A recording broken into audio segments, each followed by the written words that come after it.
How's it going, everybody? This is Dave Menser. We're going to be here for the next 2 hours talking pro wrestling. Of course, we have Brian Alvarez here, and we're going to be joined by Jim Cornette. So you better not leave because I don't know what he's going to say, but it'll probably be pretty good. We'll be talking about Ohio Valley Wrestling, the past in wrestling. We may talk a little bit with Jim Cornette about the future in wrestling, and perhaps even the present. Brian, how are you today? I'm doing pretty good.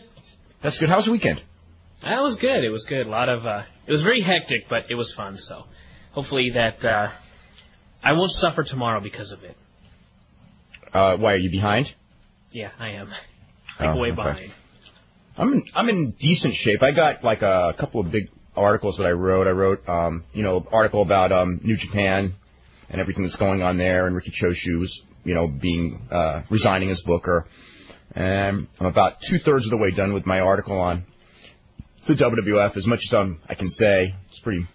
Actually, we should probably talk. No, I don't know what we can talk about other than big changes in store for the WWF in the next 3 months. How's that? Yes, there are. You think that? So we got the King of the Ring bracketing. They announced it last night on Heat. There will be 2 of these matches tonight, and I have not seen. Have they released a card for tonight yet? Because I haven't seen it yet. I haven't seen anything about tonight yet.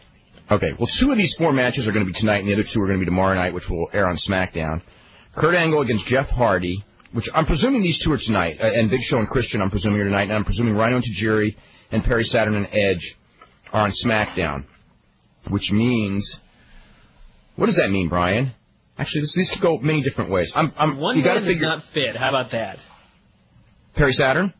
Well, almost. I guess 2 men don't fit. I was thinking. Well, it depends on how big the doorway is. A very large man. Yeah, the Big Show. Both the doorway. Yeah. Okay, so if it's Kurt Angle. Okay, semifinals. Kurt Angle against either the Big Show or Christian, and you got to figure Edge is going over Perry Saturn, which means he'll face Rhino or Tajiri, which I'm almost sure will be Rhino. So Edge and Rhino. You know what I think is going to happen? I have a different idea. Okay. Christian beats Big Show when Edge helps. Okay. Because Edge will probably end up being the babyface. So then Perry Saturn versus Edge, Christian tries to help him as well, but he screws up. Yep. So it would be Perry Saturn and Rhino. Rhino just kills Perry Saturn, and then we got Rhino Kurt Angle. Rhino Kurt Angle. As Edge tries to help Christian again and screws up, or doesn't even try to help him and actually turns on him. Yeah. Okay, that's an interesting way of looking at it. I certainly liked that tournament better about a month ago when we were going through our ideas and how this is turning out. Yes. Let's see. I don't know what else. Something about Big Show being in there and Chris Benoit not being in there, but I guess Benoit's in the main event, but still. I got a very interesting letter from somebody. They were looking at the rating for the Smackdown show, which was like a 3.2, which, I mean, that rating just plummeted, and they were going, well, you have a pay-per-view coming up. You have Benoit and Chris Jericho supposedly going to be the top 2 babyfaces in the company at this point and heading into that tournament. And they both lost on Raw, and next thing you know, SmackDown gets a 3-2. And what better excuse can you come up with? Millionaire? Come on. I mean, it was bad enough last week when people were talking about the competition this past Thursday was the easiest competition SmackDown has ever faced in the entire history of the show. And it did a 3.2. I mean, the NBC shows are doing terrible in reruns, or Friends anyway. They're the ones that go against them. ER is actually doing terrible as well, but that's something different. Everybody else was in reruns except for Millionaire. Millionaire did a good rating, but there's they were doing 4s going against, they were doing 4-5s going against first run Survivors and first run Friends. That's real competition. This is no competition. Yep. And no Holiday. Oh, well, wasn't it Flag Day? The last 3-2, at least they had Thanksgiving. Flag Day. It was. Flag Day. I forgot. You didn't know about that? Oh, you didn't get the same emails I did. I got a lot of emails, and they were all joking, going like, I'm sure you're going to be getting all the emails about all the people out partying for Flag Day as the excuse for that rating being down. So, actually, I didn't get any serious ones about that. But hey, you took the day off, too, for Flag Day. Hey, that's true. That has nothing to do with it, with that rating being down. See, Vampiro hurt his knee in Mexico. On his first match back at Arena Mexico, got drop-kicked in the knee. What other stuff do we got here? New Japan is expected to announce today the Mark Coleman-Yuji Nagata match for the Sapporo Dome. So they're not going with Coleman and Fujita first. I guess Coleman will get a big win. That Yuji Nagata, it's pretty, sometimes it's really sort of, what you remind me of now is Ted DiBiase. It's the curse, and Ric Flair. It's the curse of being an awesome worker, that what they do is they take guys that they want to push, and they go, Yuji Nagata can get a good match out of almost anybody because we have proven that he can't get a good match out of at least one person. And so anyway, that's to set. It's like Chris Coleman. Benoit. Yeah, well, Kane. That was his role all last year. It's been his role for 4 years. Remember when he was in WCW? That didn't he have like a streak of like 8 or 9 straight pay-per-views where he lost? Yeah, but at least this past year, his job was to make the main eventers look great, as opposed to just making the mid-carders look good. Yeah. Oh, at the end of the year, yeah. Let's see, State Senator Tom Liebus of Binghamton has introduced a new bill. Remember last year, we talked about it a lot on this show, was the bill to drug test the wrestlers. Now, I guess, because that bill didn't get going, he's introducing the Pro Wrestling Health and Safety Act, which one of the things in this act that was just introduced is, first of all, there's going to be 2 major controversial things in that act that haven't gotten publicity. One is that if you were under the age of 8, you would not be allowed to attend live pro wrestling matches in New York if the bill passes, which is one of the reasons it won't. And the other one is if you're between the age of 8 and 16, you can attend only with a parent or guardian. So it would basically make it like R-rated movie. Like an R-rated movie. And the other one is that there does not have to be drug testing of all wrestlers, which was the original bill. But due to all the deaths and everything in wrestling, what they want is any promotion, think about this, Brian, that promotes more than 6 shows in the state of New York during a calendar year must have a written drug policy for its wrestlers, a written drug policy that is distributed to its wrestlers, and it's enforced. That's a tricky one, isn't it? And it's enforced? Yeah.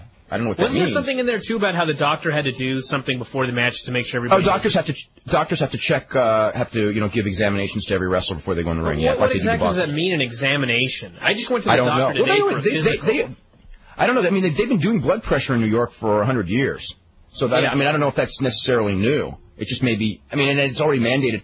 They're taking some of the power away from the athletic commission, like they don't have to be commissioners, to stop certain type of matches. And there's not, because like in New York, I don't know if there's like a law against like barbed wire matches, but they pretty much don't allow them, I guess. I don't know what the ruling is of the commission. There's things that the commission will not allow in New York, like brawling in the stands, and this would not give the commission power over the show itself that they have now. So it would take away some of their power, but maintain, I guess, the health standards and maybe even increase the health standards among the wrestlers. For the wrestlers. I don't know if it would really increase the health standards much, though, because when I went in today to get my physical for my license, it was just like your basic sports physical, and the guy hit me in the knee with the mallet, and he looked in my ear, and I had to turn my head and cough and all that other good stuff. But anyway, I could have dropped dead right there on the table, and I don't think, like if I would have had a heart attack or anything like that, I didn't have to have an electrocardiogram or anything like that.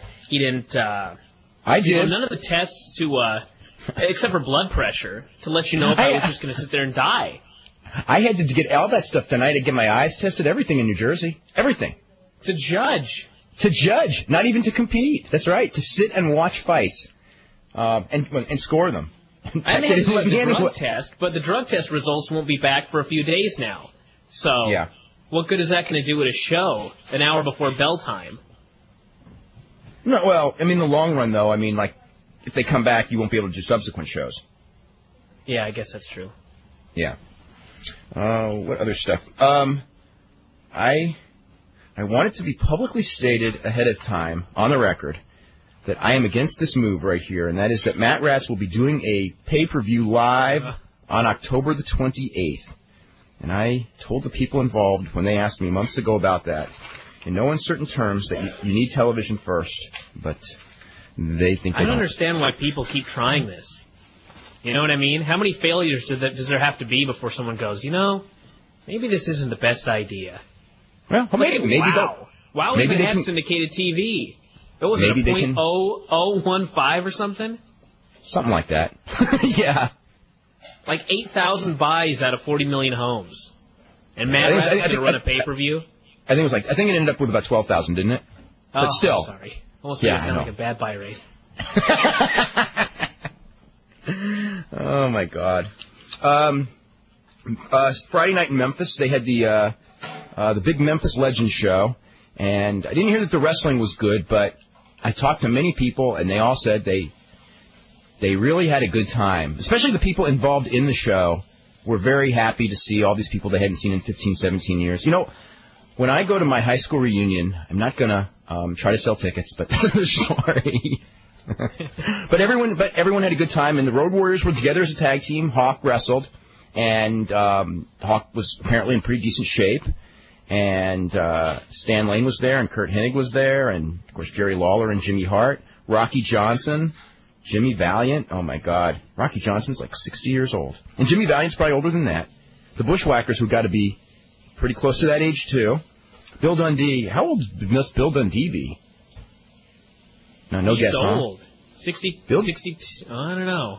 I don't know. That's probably right about 60. I don't have my results in front of me, but the funniest thing to me was during the Road Warriors match, it was Road Warriors versus Hennig and, who else was it? Stan Lane, the fabulous one. Stan Lane. Because Kern didn't come. And everybody turned on Stan Lane and beat him up.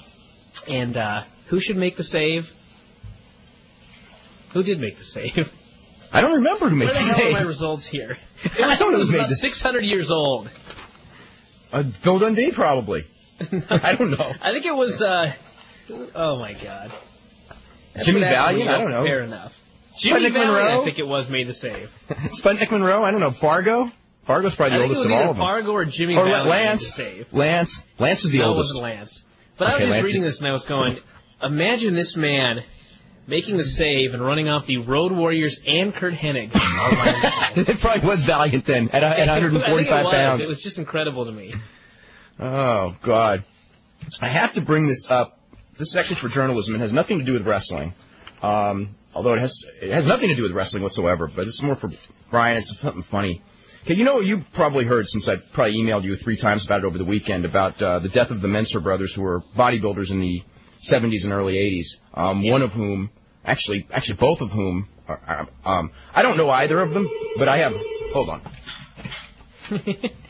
Al, there needs to be, I've had it with this. I'm like in a bad mood today. Anyway. I think at the beginning of the show every day when they introduce you, there should be a little man's voice going, turn off the answering machine. Just to remind you. Yeah. Anyway, actually, that answering machine can't be turned off, so I just have to shoot it. Anyway, where was I? Okay, the Menser brothers passed away. Both of them. You need an answering machine where it's a dog barking instead of a phone ringing. I've got to figure out a way to do this. But anyway, they passed away within 2 days of each other. And anyway, where was I? In the L.A. Times, actually not just the L.A. Times, in the AP, which covered this very strange story of these 2 bodybuilders, one who was 47, I believe, and the other who was 49, dying within about 24 hours of each other. There was a quote here, and it says, "We may be able to send a man to the moon, but when it comes to recognizing the rightful winner of the 1980 Mr. Olympia, mankind is surely arrested in its development," Menser said later. This was about the 1980 Mr. Olympia contest that Arnold Schwarzenegger beat Mike Menser in, which was a very controversial contest I don't really want to talk about. But anyway, the thing about that quote is that Mike Menser never said it. The deal is Mike Menser was kind of like he never got over it, okay? But so what they did was, a couple of years ago, there was, maybe not even a couple of years ago, but there was this magazine that did a spoof of an interview with Mike Menser, where he made that quote, although there was no such interview. It was like if you were doing some fake interview with Hulk Hogan, on the website. PWI Weekly? Or PWI when they do those fake interviews? No, not even that. No, this is not even that. This is not even a PWI interview. Like a spoof. This is like a joke. It's because it's Mike Menser saying that winning the presidency? Like Laparca winning the presidency, right? Exactly like that. It was something so completely. It was like a spoof of an interview. And when this guy dies, I guess somebody went on the internet, found this site, and found this interview, and this was the quote that they used as the quote of Mike Menser, that he actually said this, and it was in the L.A. Times, and then it was in the AP in every story that ran all over the country. So I just wanted to bring that up. Didn't they list them both dying from natural causes? Well, that wasn't in the newspaper story. That was in another email I sent you. It was quite interesting there. Yes, they both died of natural causes within 24 hours of each other. It's quite strange. But But I actually had a family member who know both of them very well, one of them better than the other. So that's why I actually have a lot of curiosity, because I was on the phone with her like all night last night talking about things and talking about what you and I would have, which would be where we keep our food. They did not have lots of like cereal boxes and do you know what I mean? Pill bottles? They had Coke bottles and vitamins, vitamin bottles. They had a lot of vitamin bottles. Yes, protein. They did. Yes, Ray Menser was actually like much bigger than Arnold Schwarzenegger. Not as a bodybuilder, but as just a large human being. And Mike was actually the more successful bodybuilder of the two. He was a monstrous guy too when he was in his prime. So, what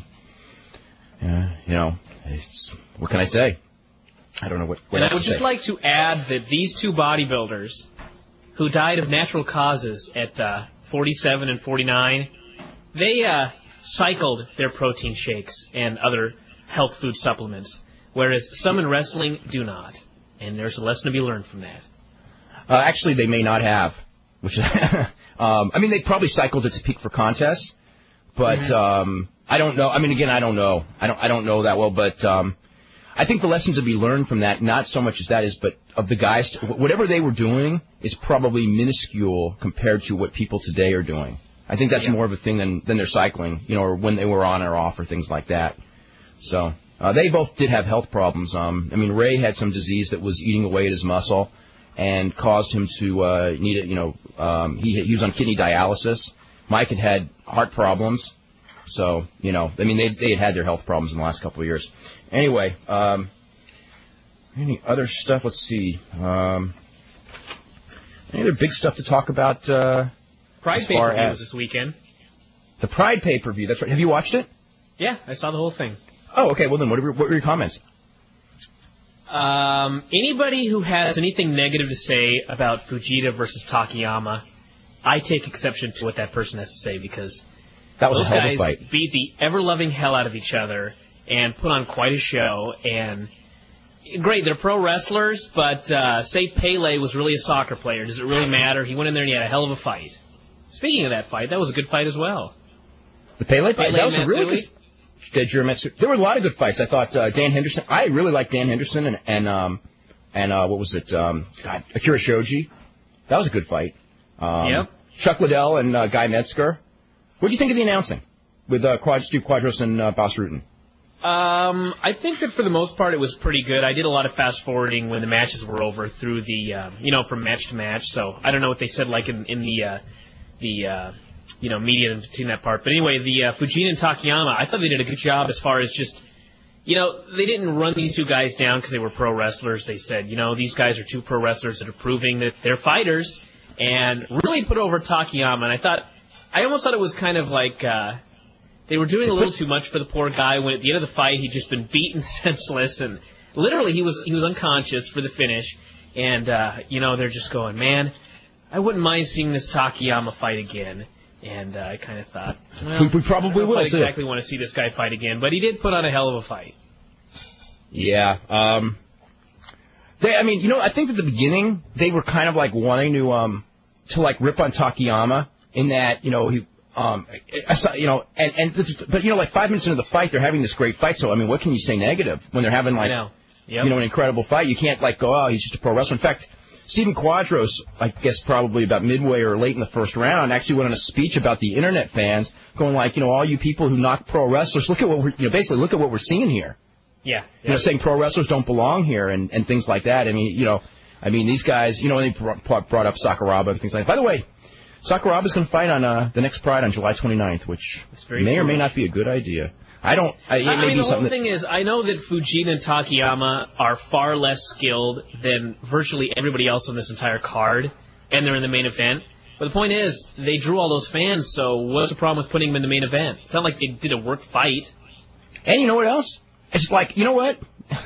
I would feel sorry for anyone who had to follow that fight. Yep. Do you know what I mean? After that, not that the guys who had to follow, Matsui and everything. They put those fights out of order, too. That was kind of strange. They got that Vanderlei Silva thing out of the way right away. That was horrendous, really. Did. Yeah, if I was them, I would not. The American announcers talking about it, just going, it's over. And they immediately cut away, and that was it. They cut away too fast. The negative, I mean, they showed They showed all the fights, and they got the thing down to 2 hours and 50 minutes, which I guess is the allotted pay-per-view time. And unfortunately, because of that, they had very little personality profiles and things like that. And I think the negative is to get this stuff over, you've got to get personalities over. And it was just guys that, if you were like a hardcore fan of Pride, I mean, you'll probably love the show. And my friends loved the show. But if you were like, I felt watching, if you were a casual fan, they did nothing to get you interested in who the people were. And you're just watching a bunch of guys fighting. You know, some of the fights are good and some aren't. You know, like watching a boxing match on ESPN when you know none of the boxers. It's like, you know, you may see a good boxing match, but the general public doesn't care about boxing unless it's boxers that they know. And, you know, or pro wrestlers or, you know, UFC fighters. I mean, the psychology of selling all these sports is pretty much the same anyway. Well, and maybe not WWF very important nowadays. Watching that show as far as fighters and just people in general. I always write in the newsletter about who I think is this week's scariest man in the whole world is maybe Scott Steiner or Goldberg or Mark Coleman. And I've decided that the scariest man in the whole world is Igor Vovchanchin. Because if I were out on the street or if I was in the gym or on a street corner and I saw Fujita, I would be scared to death. Same with Coleman. But if I saw Igor, I might think, this guy's a gymnastics coach. I could take this guy. He would kill me. He's such an unassuming looking man, but he kills you. Yeah. Okay, coming up later on Wrestling Observer Live, we'll have the trivia question for the Tape of the Week, brought to you by rfvideo.com, where you can get a chance to win a copy, just in a little while, of the 1994 Super J Cup. So that's the original Super J Cup, with Chris Benoit, Great Sasuke, Jushin Liger, Malenko, Guerrero. I don't even remember everybody else in it, but it was a hell of a show, courtesy of rfvideo.com. So we'll be having a question up in just a little while, and it's much harder than last week's question that 70 people got in what was it, like in 35 seconds. This one, some of you will probably get it. We only get 3 winners. Some people probably will get it within a few seconds, but not 70. Anyway, we've got a Raw preview, and they only announced one match. And that match is Matt Hardy against Albert for the European title. They said that the commissioner has not let them know yet which 2 of the 4 first round of the King of the Ring matches will take place tonight. So, in other words, they've not decided yet. Oh, good Lord. And One Wrestling has reported that Billy Kidman is there, Chris Kanyon is there, and Sean Stasiak is there. But that's because they live there. Although there's going to be guys running, they got to get this WCW thing going. Which, by the way, the entire is mostly in people's hometown. Well, they're in Tampa. That's where Billy Kidman lives, and that's where Kanyon lives there, doesn't he? In Tampa? I don't think so. Atlanta? No, he lives in Atlanta. In fact, you're right. But he's in Tampa all the time because he just worked Tampa over the weekend. Mm-hmm. But anyway, and at the house shows in Toronto, Lance Storm did a run-in in the Chris Benoit Rhino match and got a real big pop. And then last night in Fort Lauderdale, Hugh Morris did a run-in. I don't think he lives in Fort Lauderdale, although I know he lives in Florida. I don't know exactly what city in Florida Hugh Morris lives in. But anyway, so they're doing run-ins at the house shows as well. And I don't know what else to say. I've just been so immersed writing about WWF. I'm going to look up my new project for today after the show is over is to look up the previous periods where interest in wrestling has declined greatly over short periods of time and what led to it and what the end result was. Unfortunately, the end result of some of them was no more company. That's right. See. This is from Kevin Kerr. Is it true that WWF is going to run Smackdown in Toronto on September 4th if Raw scheduled for September 3rd sells out on June 30th when tickets go on sale? That is the current plan. Yes, is to run Raw and Smackdown September 3rd and 4th in Toronto, but it depends on ticket sales. They were going to do that in Minneapolis a couple of weeks ago, and the Minneapolis tickets didn't go nearly as well as they expected, so they ended up sending Smackdown to Grand Forks. By the way, there's been a lot of stuff written about Madison Square Garden, not selling out for SmackDown, which is next Tuesday, because they're doing Raw on Monday and SmackDown on Tuesday, both at the Garden. There are only 200 tickets left as of this morning for SmackDown. So, I expect it'll probably be sold out, by Wednesday at the latest. So, they will sell out both days. Not that business is through the roof or anything for WWF, but that's the Garden not selling out for SmackDown after running the Meadowlands on Sunday and Raw on, for the pay-per-view and Raw on Monday. That's not necessarily a sign that, business is that terrible. It's interesting to me, though, to look at the house show lineups and the rundowns and see exactly what they're doing because business is down, because you got the WCW guys doing the run-ins, you got the cage matches for the title in the main event. I mean, they're going all out. Yeah. What happens if business declines with all that stuff on there?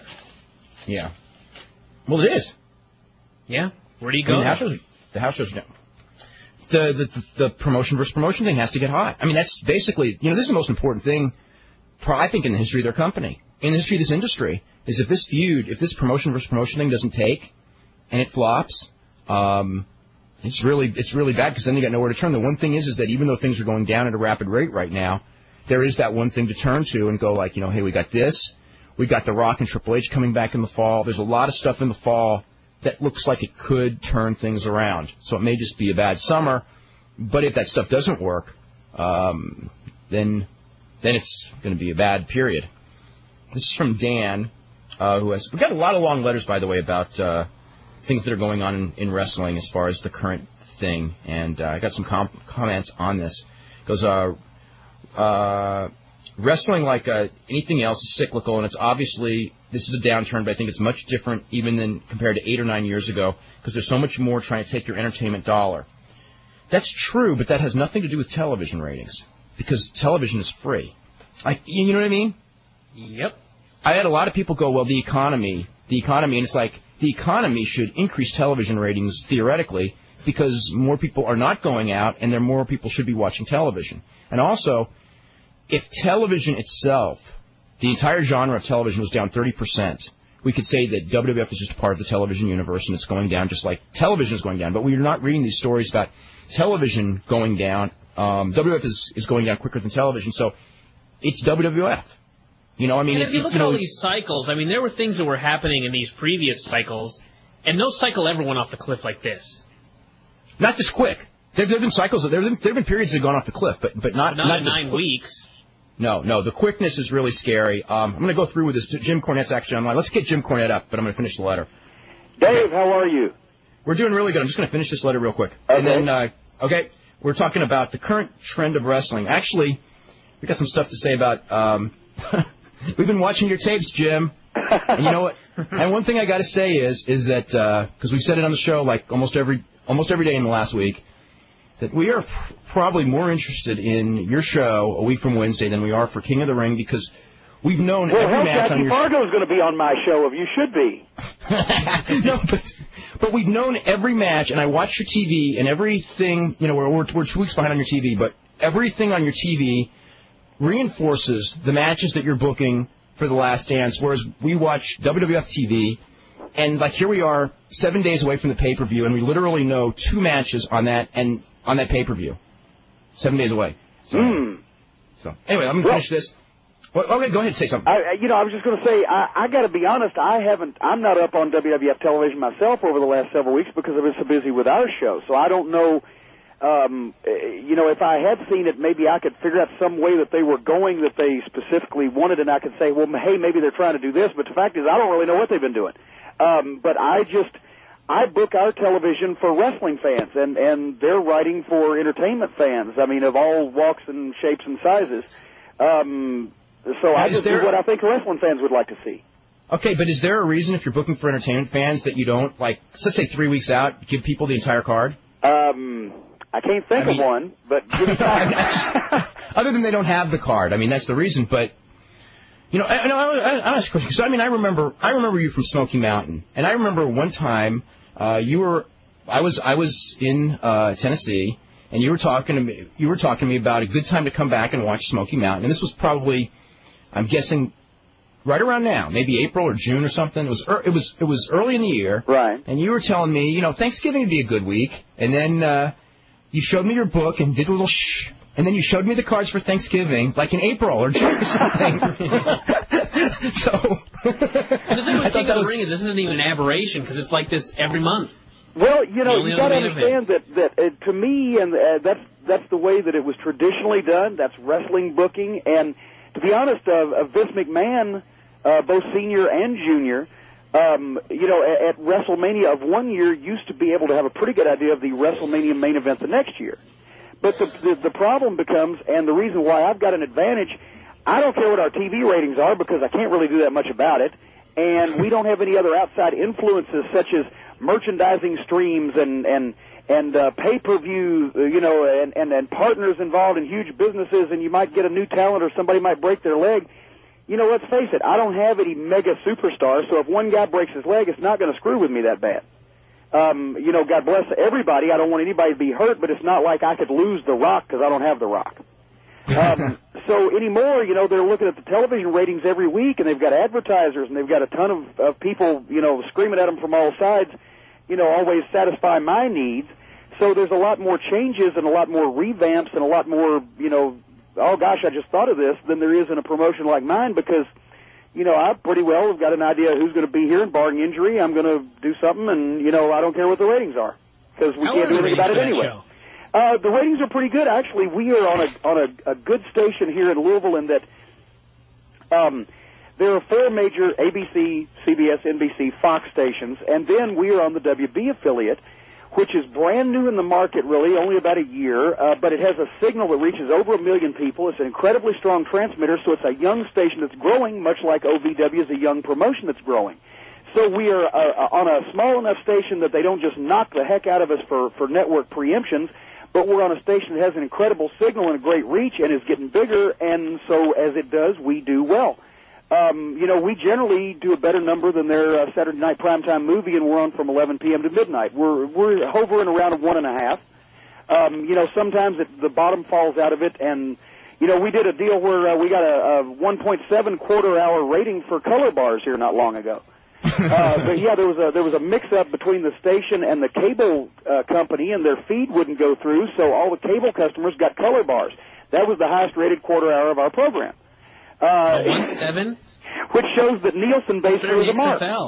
I'm sorry? Yeah, that's exactly what I was going to say. Well, but the Nielsen ratings are works, and people who buy them and live by them are in somewhat marked. But that's the whole world, unfortunately. Yeah, unfortunately, it's the whole world, every television station and network, but you know what? They don't mean shit. Okay. Now tell everyone real quick about the basic lineup that you got on the 27th, the final show ever at the Louisville Gardens. We have the main event, which I think is going to be fabulous, is The Undertaker and Leviathan in a one-on-one match with Mick Foley as referee and Sin in Leviathan's corner. And, I've been happy with Leviathan's progress, and he's an intimidating son of a gun, and probably he's the only guy in OVW that anyone would think could stand up to The Undertaker. He stood up to the Big Show, he stood up to Kane, they've been very competitive, so I think this is a heck of a main event, and it shows one of the OVW guys, a very striking-looking one, in the ring competitive with The Undertaker, which helps us out in this market, and also it should be a heck of a match.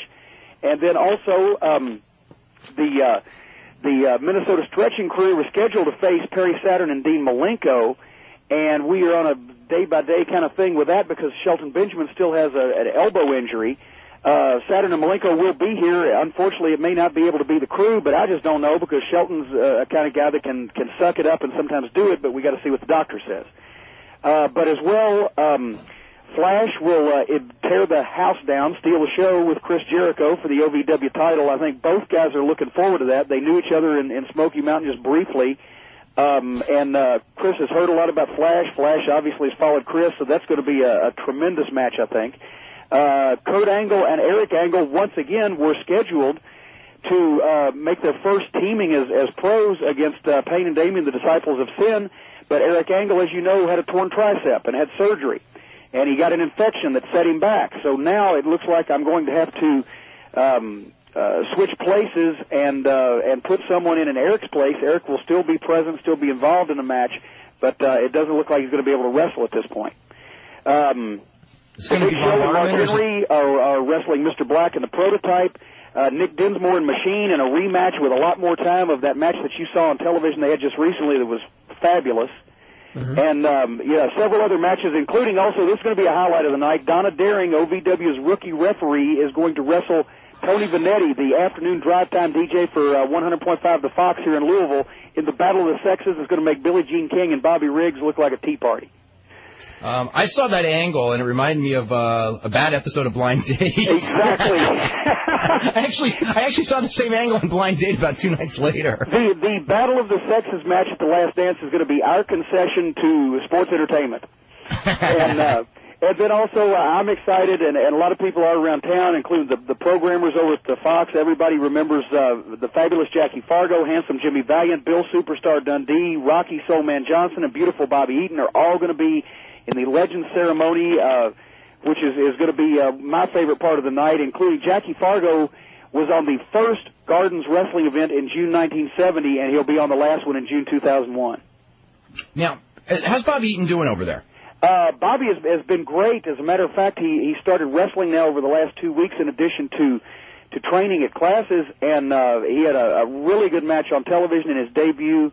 He has been in the ring quite a bit with Rico Constantino on the Prototype, and they're having some good matches, and I think that Bobby's going to be a tremendous addition to our on-air and in-ring talent roster as well as training. But, it's been great so far because he reminds me of stuff that I don't remember.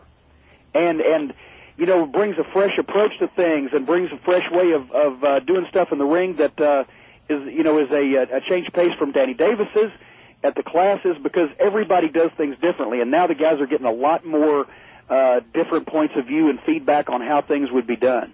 You know, Jim, one thing cool about that show with using Tony Vanetti is whenever you use like a DJ for a highly rated show, he can just plug the hell out of it for weeks. Oh, I've never even thought of that.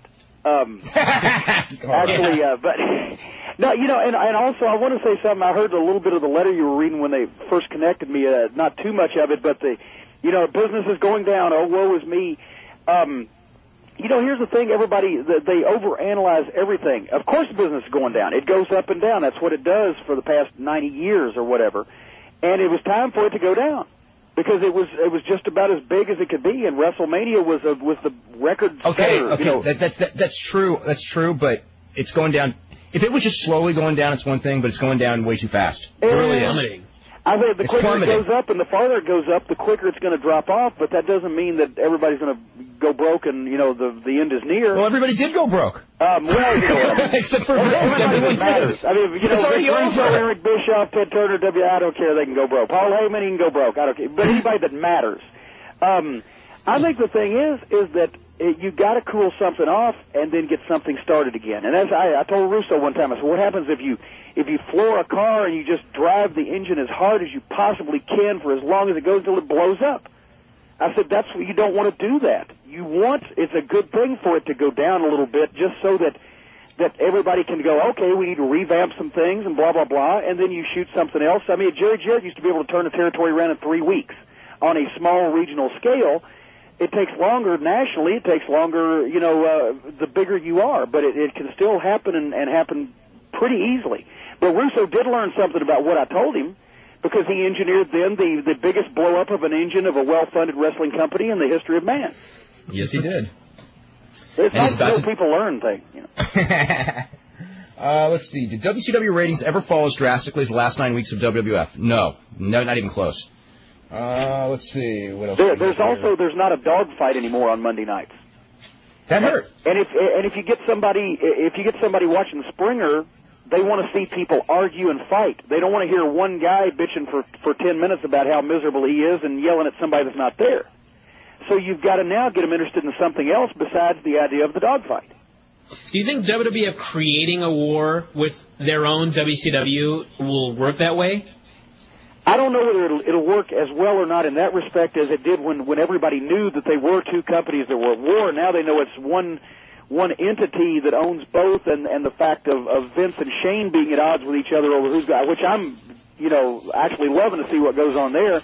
But I don't know if that's as much of a curiosity to watch, that people watch because it was like two trains colliding with each other, and what nasty thing are they going to say about each other?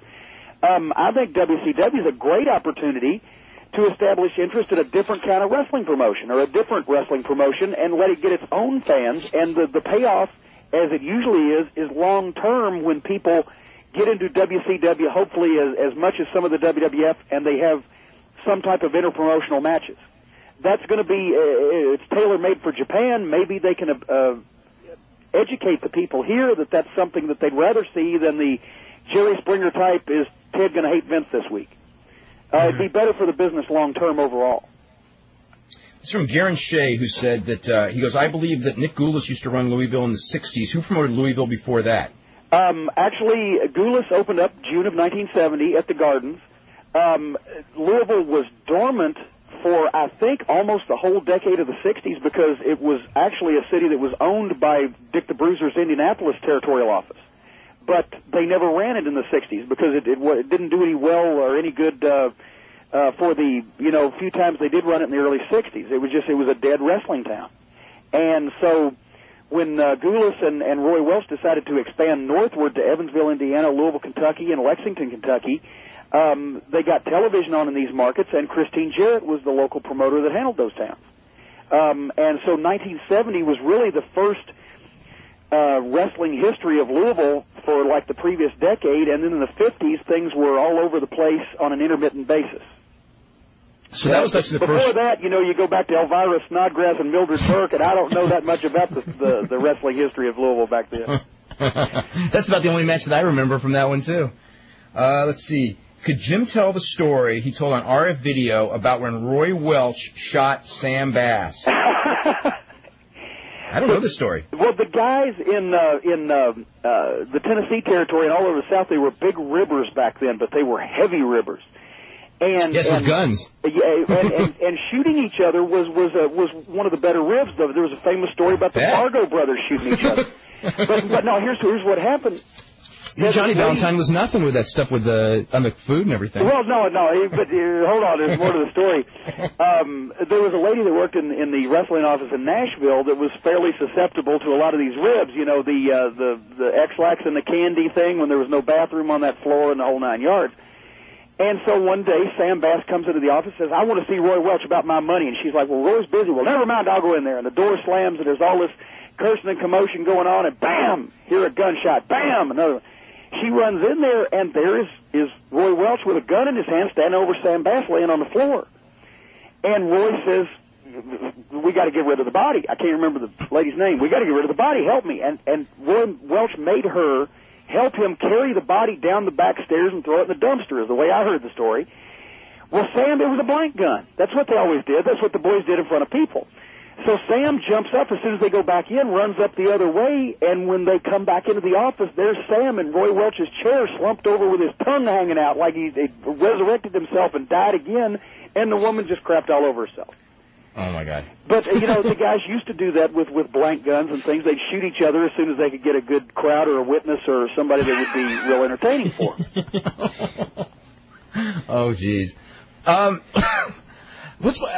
far as like the OVW and everything, as far as like we saw the Dinsmore Machine match on TV a couple weeks ago, which was really, really good. As far as some of the other guys, how's Prototype doing? Who do you think are the closest guys ready to go to the WWF or WCW?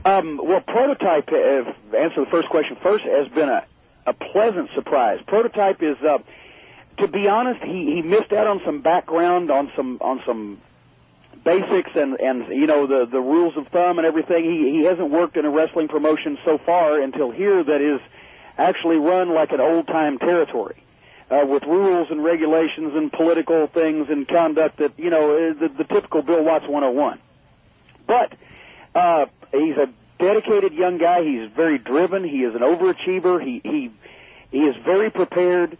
He takes matters into his own hands, and gets stuff done, which I've appreciated since the first day he got here. And also personality-wise, he has great expressions, and he's really animated, and he has a ton of personality. His promos are excellent. And, he and Rico Constantino together as the role model and the prototype of the role model, which is them. Once again, it's them. They could be a Midnight Express caliber tag team with a really good year of dedication to teamwork. That's how good I think they are so far. Wow. And better talkers. Taking me out of the picture. Now, as far as now, when do Nathan Jones and John Heinrich show up? Dates are still to be determined, but sometime next month. We're taking about a week off from everything after the Gardens event, and then we come back for a couple of days, kind of piddle around, and then we get back started. So sometime after that. Okay. Is there anybody else coming in? We have heard a couple of different names of either guys that they wanted to send down here for a couple of weeks, or elsewise somebody that was coming in. But I hate to say anything now because nothing's for sure yet. And we've talked about David Flair, and David is going to be coming here, but I don't know when. They've got to get his paperwork done, and all that other stuff is what I've heard. And but I'm going to be real excited about that. I definitely would love to have Ric Flair's son here training, not only because he's a great kid, but also because that's the ultimate compliment that any kind of wrestling training center could have is having Ric Flair's son and knowing that Rick, was definitely in favor of him coming here. This is where he wanted him to come. So I'm pleased over that one. We get a lot of emails about your training school. Why don't you talk a little bit about that? Well, actually, Danny Davis started the school here about 7.5 years ago, and Nick Dinsmore and Conway and Damaja and a host of other, Jason Lee. A lot of those guys were trained here by Danny, and they're from the area. And the fact that those are the best guys, I think, for work, even though they've had a bit more experience than the rest of the guys, that those are our core workers, I think, speaks highly of how Danny did on his own. And then when we got the WWF arrangement down here and we got the chance to get guys relocated here from all different parts of the country, we've got tremendous athletes. But that's what we've concentrated on now. We still have a class that's open to guys that want to walk in and see what they've got. And we call it the amateur class. And it's like a $500 tuition. And for that $500, they get to work out for 6 months in the amateur class and be evaluated and see if they've got what it takes. And if they do, then they're invited to join the advanced class, which is an additional charge, but then they go into the OVW talent roster.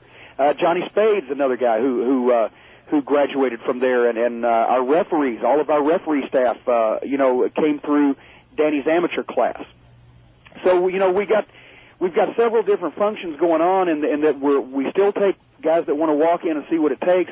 We also have the regular class that serves the WWF developmental guys and our guys that have graduated, enough to be involved in that level of a class. And then every once in a while we have guys like B.J. Payne who walked in, or Donna Daring who walked in on recommendations from other people and immediately were good enough to go right on the roster. And those are the kind of people that I like to put in Machine. I like to put those guys on the roster because they are subject to getting a WWF deal if the right people like them. Mm-hmm. And what happened with Jason Lee? Because I know when he showed up in WCW, without telling you guys, you were pretty angry about that, and he's back now. Well, Jason, everybody loves Jason. Jason is a complete wise ass. Jason is a smart aleck. Jason is a character. Everybody likes Jason. Jason was stressing over not being able to go anywhere in the wrestling business. And I think that he and Derek King, as the Suicide Blondes, are probably the best actual tag team in the ring in the business right now, just as far as being a great bleach blonde, heel-bumping tag team. But they don't have a lot of size. And so Jason took some bad advice from somebody and decided to go down and see what would happen in WCW if he showed up and wowed them and maybe he could get a job. Jason didn't share it with me because he thought that I'd be mad at him. I wouldn't let him do it, which I probably wouldn't have, but for the right reasons, not to scream out of a payoff. But he went down there, and he was only called to do the one thing, and then they are basically went out of business. They went out of business. Yeah. What we were mad about was that Danny and I both felt, and Jason understands this now, and everybody's made up and everything, but he was wanting to try to go and do something, which I can understand. But we said, as friends, not as your employers, but as friends, as people that have always tried to help you, and we think, it's family here. We said, you didn't tell us something that big. You didn't ask our advice. You didn't see what you should watch out for. You just didn't even tell us and let us know, just as courtesy, Jason, that wasn't the best thing to do. We hashed it all out. He agrees with that. He didn't do it for the wrong reasons. He didn't do it for malicious reasons, but I was ticked off because I didn't know whether he was coming back or not when I turned on the TV and I seen him. But he wanted to try to get ahead, and he made a decision that probably didn't help him for a while, but Jason's a good athlete, and he's a good talent, and everybody likes him, and he's part of the family. He's the redheaded stepchild right now, but he's back, and he's going to be. I have nothing bad to say about Jason as a talent, and the only thing I have bad to say about Jason as a person was that he hurt my feelings because he didn't include me in on something that was important. Okay. Now, we've had some guys on from your promotion, and they tell us about you have pretty much courses and reading material, and actually we've talked about it too. What are some of the things that when those guys get there, as far as like teaching them? I mean, because you're basically trying to teach them what wrestling really is, the history of wrestling, that few people know, actually. Well, I just feel like if they're going to enter a profession, they ought to know everything there is to know about it, why it got this way, who made it this way, what can be done to make it better, and what's been done in the past to make it worse so that you don't repeat the same mistake twice. I like that one. That last one's very important. Well, exactly. I mean, you got to understand, why am I doing this? How did this come to be? Why is this the way this is done? So I give them memos on things. When something comes up, I'll just say, that's a memo, and I'll write something out about the way that I feel about what came up, whether it be somebody not reading their booking sheet or, a great match that everybody's raving over. Or, in the Observer, unfortunately it's morbid, but when somebody passes away, I copy the obituary, and I give it to them, because that way they have read about a lot of top names from the recent and distant past that did a lot of great things, and I think that's interesting. Sometimes I copied the Fall Guys forum, so that they would understand kind of how the business was formed, and I just made a deal with Chris Newman at the Wrestling Channel, who is also involved in publishing Luthez' book. I got some copies of that I've given to everybody to read, because, would you be a baseball player and not want to read a book about Babe Ruth? Mm-hmm. That way they understand what's going on. But it's also, as far as videotapes, I give them a lot of training tapes. I don't give them as many as I should, actually, because we're so busy putting the show together, but I'm going to do more of those. It could be something from 2 years ago. It could be something from WrestleMania. It could be something from the 60s. But it represents a good example of what I think that a person, contributed to the business, or this is how it used to be, or watch how these guys do this, or whatever. And, hopefully to make them more comfortable, because the guys at that point in time, the top guys were more experienced and were more comfortable in the ring, and they moved more naturally. It just the memos about the way we do things and the way I expect them to do things. And, I don't legislate or dictate anything they should do outside their private time, or whatever. But from 6:30 at night until 10 o'clock or whatever on showtime, here's what time you get here, here's what you do, and here's where you make sure you are and don't leave till it's over. Stuff that is basic wrestling 101 that is never told to anybody anymore, and so when they go to the WWF, they act like buffoons and they make mistakes. Okay, guys, now it's time for the trivia question to win the tape of the week, brought to you by the great folks at RF Video. Check out rfvideo.com for tons of pro wrestling tapes. Got almost as much as Jim has. Actually, he's gotten some of his from me, but that's another story. Yeah. The first three people to respond correctly via email to Dave Meltzer at Eyada.com. And remember that, don't send it to the Observer thing. Dave Meltzer at Eyada.com won a copy of the 1994 Super J Cup, and that is an awesome tape. And here's today's question. Although the WWF Bills, and Jim knows everything when it comes to this stuff. So you cannot say... I won't try. Okay, you may not know this, but I think you do. Actually, I'm pretty sure you do. And I know Brian does, so I think Brian does. Anyway, let me get to this. Although the WWF bills Kurt Angle as the only Olympic gold medalist in the history of the WWF, that is actually not true. Who was the other Olympic gold medalist to perform in the company? First three guys to answer correctly. All right, and also I want to congratulate James Cummings of Sunman, Indiana. He is our first Eyada radio raffle winner. And also, folks, I just want to jump in. When you're sending in your answers, please send your mailing address. It makes it so much easier if you're the winner rather than me having to track you down via email. So please send in your mailing address so that I can forward it to the folks at rfvideo.com. Okay, there you go. All right. We're going to go to Ed in Texas. Ed, you're first up with Jim Cornette. Yeah, hey, guys. First off, I want to say that it's an absolute honor to talk to one of the greatest wrestling minds ever. Well, hey, Dave, who else is on the show besides me tonight? They're talking about Brian. Oh, I'm sorry, Brian. And actually, my brother pretty much said that to me the other night we were out, and he actually had some very unkind things to say about certain guests we've had on the show and his feeling of their lack of knowledge of wrestling, and he just goes, there's really very few people that you've had on that I think really understand wrestling, and I go, well, who does? And he just goes, well, Jim Cornette, obviously. Oh, my God.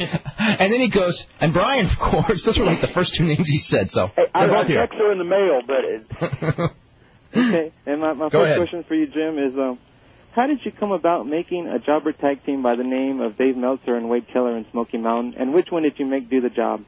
Actually, that was the prospect of being up really late at night trying to write the television the day before the show. and I needed someone or two names that the Rock and Roll Express, I believe it was, would enter the ring under masks and beat the champions for the heavenly bodies for the belts. And I said, well, now, who would it be a hoot for me personally to just say, I don't know who those guys are? And it came up Meltzer and Keller. Of course, this was before Wade proved himself to be the scum of the earth that we know he is today. Wow. Dave still gets emails from people who think that was actually him. Well, the one that they think was... They don't say that it's not. They just say Dave Meltzer and Wade Keller. The one that people think was me was the one Herb Abrams did it, which wasn't for... Herb Abrams, had some guy and, had, Steve Williams and some other guys just kill. And I think they even had Steve Williams pour dirt on the Dave Meltzer. And, well, in this case, anyway. you can rest assured in the fact that Meltzer and Keller won the tag team titles, as I remember the way the thing went. Okay, and then the other thing I'd like to ask is I'd like to just drop 5 names of some of my favorite wrestlers who unfortunately are no longer with us. Okay. And I'd like to get your thoughts on them. I'll try. And they would be David and Kerry Von Erich, Gino Hernandez, Art Barr, and Mad Dog Buzz Sawyer. Well, starting with, I actually never met David Von Erich.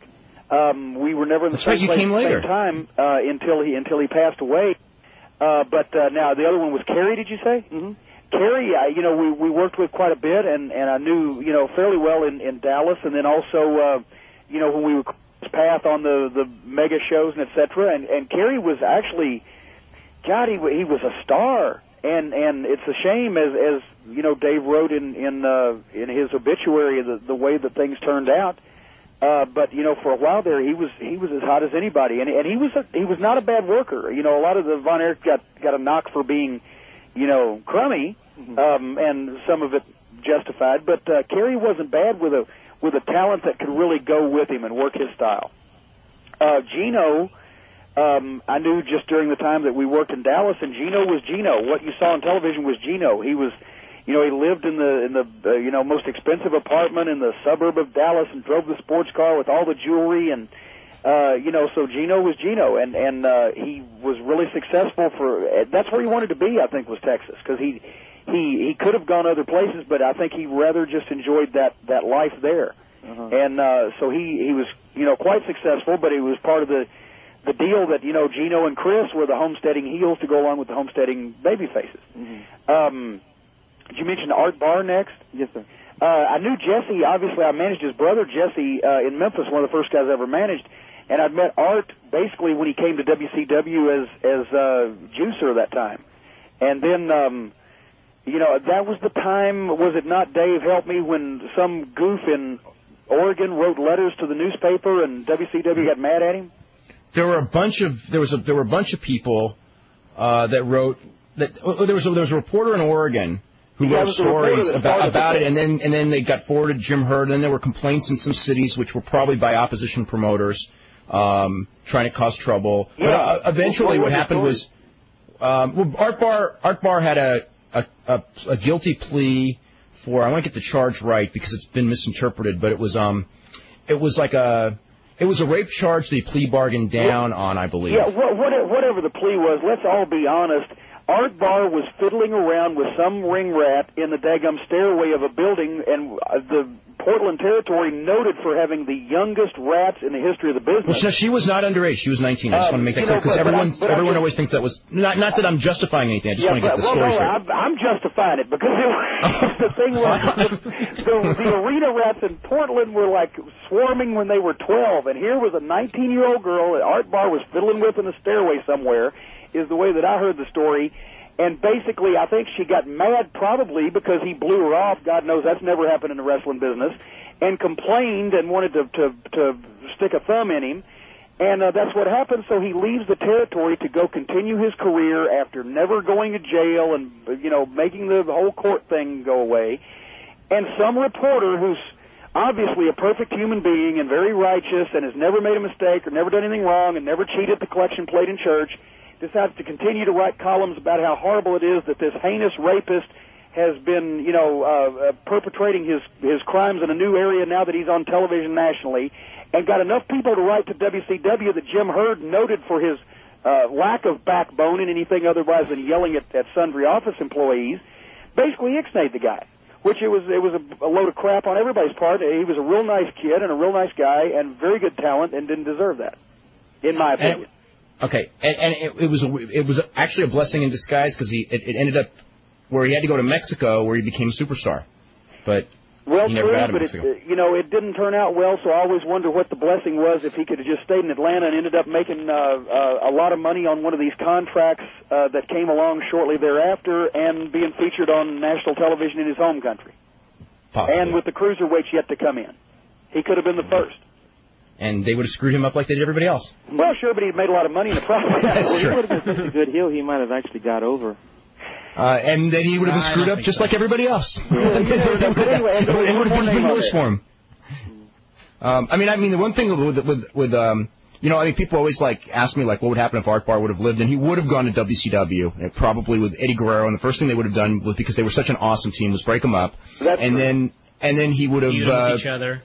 And then he would have ended up in the same position that all those guys did that were really, really talented, and he probably would have been real frustrated. But him and Eddie Guerrero probably would have gone to ECW first before they ended up in WCW. So that's probably what would have happened. And then very well may have ended up in the WWF on a Radicals type of deal. He may actually would have been he may have been the fifth Radical if we go that far. That's you never true. can tell. You never can tell about things that would happen. If somebody was in a different place. But it's a shame sometimes that you never get a chance to find out. Yeah. Anything else, Ed? Yeah. Well, the last guy was Mad Dog Buzz Sawyer. Mad Dog Buzz Sawyer. Great talent, not a very bright person, and I won't go any further because I didn't like him much, and I don't want to speak ill about the dead. Oh, okay. Okay, well, thanks very much for taking my calls, guys. I very much appreciate it. Thank you. Okay, we're going to go to Hector in Texas. Hector, you're next up. Hello, I'm talking about Art Barr. I just got When Worlds Collide today, and I was seeing the tape, and you won that tape, right? You won on that show, this show. You won that tape a week ago, right? Yeah, and I just got it today and watched it, and I went to WrestleMania too, so I watched both shows, and I have to say that if you compare the top 5 matches from WrestleMania to the 5 matches in When Worlds Collide, I'd say WrestleMania was better, but the show overall, I have to go with When Worlds Collide. Well, there was no bad matches, this year, right? Huh? WrestleMania this year? Yes. Yeah, because Jim Cornette was there. That also made it great. Thank you, Hector. Your check is on its way as well. Yeah. I didn't get you to fly to that show anyway. Huh? Well, actually, they invited us, and I felt it was bad manners not to go, and also the lovely and talented Sin has never been to WrestleMania, so basically I got me some Xanax and got on a plane. Okay. I want to talk about something else. The thing I wrote on the website about the Big Show, a lot of people got a line that I said wrong. I said that Kane sells more merchandise than Benoit, but I didn't mean that to say all big men sell better than little men, because I got a lot of emails about that. All I was saying is that it's not just wrestling that counts, because there's no way Kane would be selling more than Benoit if it was just about wrestling. And the purpose of the column was to say that the big men still have a purpose in this business. I don't think they're being used right. And I don't know why everybody talks about Big Show being a bad performer, because he is, but the WWF didn't hire him. The WWF didn't hire him to be have 3-star matches or 4-star matches, because he never had those in WCW. So I don't understand the point now saying, well, he's not doing good. Well, he never did good. Yeah, but he was over more. Some potential there that he has not attained yet. He was a bigger star in WCW than he was in WWF for a variety of reasons, and the main one being that we've talked about many times is that WWF having so many bigger guys, he didn't stand out size-wise, whereas in WCW, where the smaller guys, he could be the Giant. In WWF, he's just the bigger guy than The Undertaker and Kane and Prince Albert and those guys. That's really the WWF's fault for booking him that way, because if you're going to put him in there with guys 6'8", 6'10", he's not going to look that impressive. And I got a question for Jim, because Jim is actually, I got to admit that Hector lost me on the point of his query about halfway around the second bend. No, but I was going to ask you because you have Leviathan, yes, who wrestles like a monster, and when he goes to the WWF, it's going to be tougher to be a monster just because he's not there are guys his size there, whereas in your territory, there's nobody his size there. But you know what? A monster is not just big. And when Leviathan was in the ring with Big Show, I truthfully believe, while Big Show was the veteran talent, I think that Leviathan pretty well carried off his part of the bargain, that people thought that he could whip the Big Show's ass. Leviathan, by the time he goes to the WWF, I sincerely hope that he is a monster instead of a big guy. And Charlie Manson was only 5'4" and 140 pounds, but everybody was scared to death of him. Until he fell off that ladder. It was in his body language and in his magnetism, and that's what Leviathan has. It's not just about size, because he's not just Andre the Demon. He's the demon of the dadgum deep. That was a great skit, by the way, with Sin backstage at Smackdown. Oh, that was just introducing the. When she choked Kevin Kelly and everything. When he was choking Kevin Kelly. Yeah, we've got 4 personal injury lawsuits from WWF employees against Leviathan right now as a result of his backstage rampage.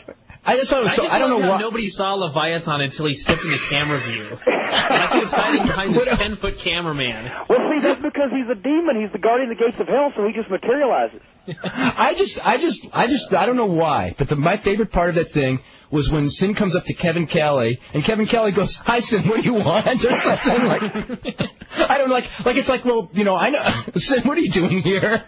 Well, actually, my favorite one was when they approached Harvey Rippleman, and he said, "I don't know where the pizza place is, Bruce. Hold on." But, by the way, we have neglected to tell all the millions of people listening to the program that you can actually see and own and possess and caress these OVW television tapes in the privacy of your own home by going to ovwrestling.com, and you can get shows, a month's worth of shows on one tape and subscribe and the whole 9 yards. And I would recommend what's getting raves from it is millions. well worth it. Are they every month now, or are they going to 2 weeks? It's 4 shows on a tape, so like September of 2000 or December of 2000, whatever, it's the month's worth of shows. Yeah, okay, I would recommend. Still going to be 4 shows? Say again now? From this point forward, it's still going to be 4 shows on a tape, or is it going to 2? No, that's what I said. It's going to be 4 shows on a tape. Why? Okay. What have you heard? Well, we've been getting 2 shows per tape, and I wasn't sure if that was the same subscription service. No. This is that's a separate mailing list. Okay. Basically, when you go to the website, you can buy the television shows, and it's 4 shows on a tape, 1 month's worth, or 5 in some months, and they're like $19.95. Mm-hmm. What you guys get is to keep you farther up to date, because you'd be a month behind if we did it otherwise. Okay, right. Cool. I wanted to get one last question in. If they both wanted to go to WWF and they were both healthy, who do you think would be more valuable to the WWF, Bret or Goldberg, Bret Hart? Who would be more valuable instantly? Goldberg. Bret had, I think, a period of time where they basically made him, insignificant as a wrestler. As a person to fight Vince, or a person to be mad at Vince, I bet Bret would go through the roof. But as a person to plow through, the WWF field on the way to Austin and Rock and Taker, Goldberg would be more valuable. But I don't know what the realistic chances are of either of those happening anytime in the foreseeable future. Okay. Thanks for taking my call. Okay. What are some other rules of conduct for the guys down there at OVW, as far as like baby faces and heels being together and that sort of thing? Well, they never are. It's just it's nothing major. I don't have a dress code. I mean, Bill Watts used to fine you $50 if you came to the building in shorts. It was unprofessional. He fined Dr. Death one time $50 for running in to save somebody while he was wearing flip flops. We're not as but he never did it again. Yeah, exactly. But, there are certain things that you do and you don't do in the wrestling business, and we try to, you're an hour ahead or an hour and a half, whatever the scheduled arrival time is for a show, you're there, especially on television. If you're not, you don't get on the show. You come to class, you don't try to chicken out early, just the basic things that guys need to know in the wrestling business. See, a lot of the reason why that some guys get reputations as being goofballs is because they come from these outlaw shows where as long as you show up in time to go in the ring and you figure out what you're going to do on your own and you do anything that comes up and get on the microphone at any point in time and stop the match to, have coffee, whatever, and then they go to a professional promotion, and everybody thinks they're eggheads. And we just, getting guys' minds early, this is not a mud show at the local fall and crawl, and, this is the way that the standard wrestling promotions have always been run, and it's easy. It's not easy if nobody tells you. It's not easy if you don't know to do it, but it's easy. It becomes second nature, and it's like how you go to work. I am wading through this pile of wrong answers. There are so many wrong answers here, and there is one right one, and I don't want to say who it is because he might tell other people, but there is a right one, and the one that's, there's two names that are getting tons of mention. I'm not going to say who they are, but I will later. Let me see. God, I haven't found one. But anyway, I want to make this clear, though, that I said Olympic gold medalist.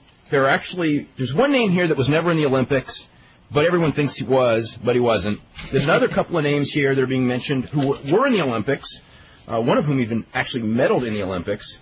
Now, these are guys who are in the World Wrestling Federation. Very well. Yes. And I want to make clear that these are guys who wrestled in the World Wrestling Federation. I'm not talking about, somebody... Ali showed up at a couple of shows, but he never did a professional wrestling match for the WWF. He did one for New Japan was his match, or Lennox Lewis, who never did a match. I'm talking about a guy who was a wrestler in the World Wrestling Federation. Oh, I got another one here who was here.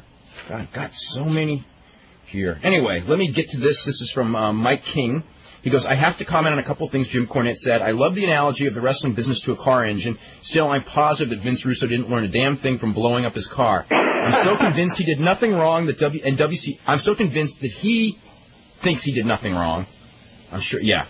And that WCW would have turned around under his guidance. I actually believe that he believes that. No, I know he does, because he's not ever going to think otherwise, because that would mean that he is not the ultimate genius of wrestling that he thinks that he is. And that's why that he blew up the engine, because he thinks he's the ultimate genius of wrestling. Okay, and he goes, while I agree with the nature of the business going up and down, a great deal of the reason for the WWF's current downturn is due to booking things that are so idiotic it's not funny, things Jim would never do, things that I would never do, and I'm a moron. Actually, there's... Wow. Hey, Jim, let me ask you a question. Would you have turned Steve Austin heel at WrestleMania? I don't know what I'd have done at WrestleMania, although that was a good time to do it. I don't think that I would have done it, because I'm on the queasy side. I always like to err on the side of safety. I don't think I would have done it when The Rock wasn't going to be around. I found the... Okay. But I like the idea, because then it freshens him up and it presents something new. Even if it was a fight, it was a gutsy move to do it, because that may mean that business a year and a half from now is going to be booming again. Mm-hmm. Wasn't the right time to do it. I just look at it more as, he took that year off or whatever from the neck injury, and I think that when he came back at Survivor Series, he was fresh again. And I think turning him at WrestleMania, like you said, with Rock leaving, that was just real bad timing.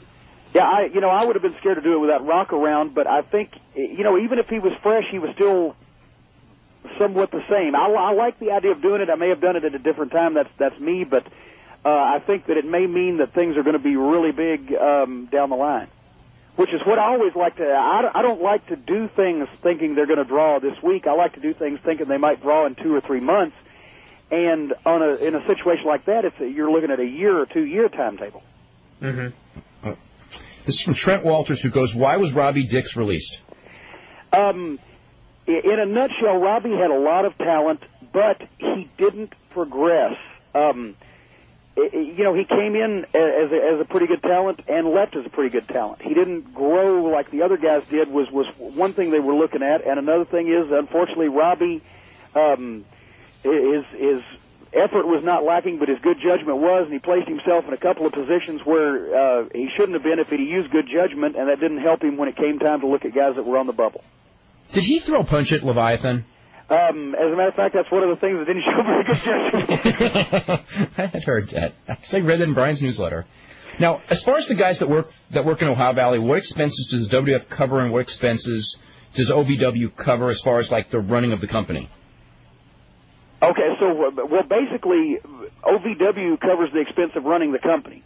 if the WWF wants to provide the guys that are down here with something, that will benefit them, more than what we can provide or can afford on the budget or whatever, then they will they've contributed a lot of equipment, a lot of rings, because they want to make sure the guys don't get hurt. They want to make sure the rings are kept up well. So they've contributed some rings, canvases and equipment. We're getting a set of scales in so that, because you can't just find scales that'll weigh guys that are, 350 and up every day.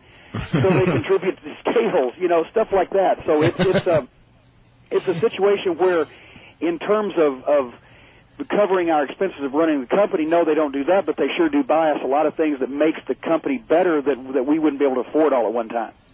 Did you get anything from WCW from what they boxed? I know they were giving some rings away and probably some other stuff as well. Actually, because we had just really gotten a couple of new rings, we really didn't need anything. They took some of the exercise equipment that they had down there at the power plant and took it to Stamford, I think, where they're going to, maybe use something for Toughen Up and maybe use something for, for the studio up there, and then, eventually we'll get some of that stuff when that run is over with, et cetera. So we really, there wasn't a lot in Atlanta that we were in need of.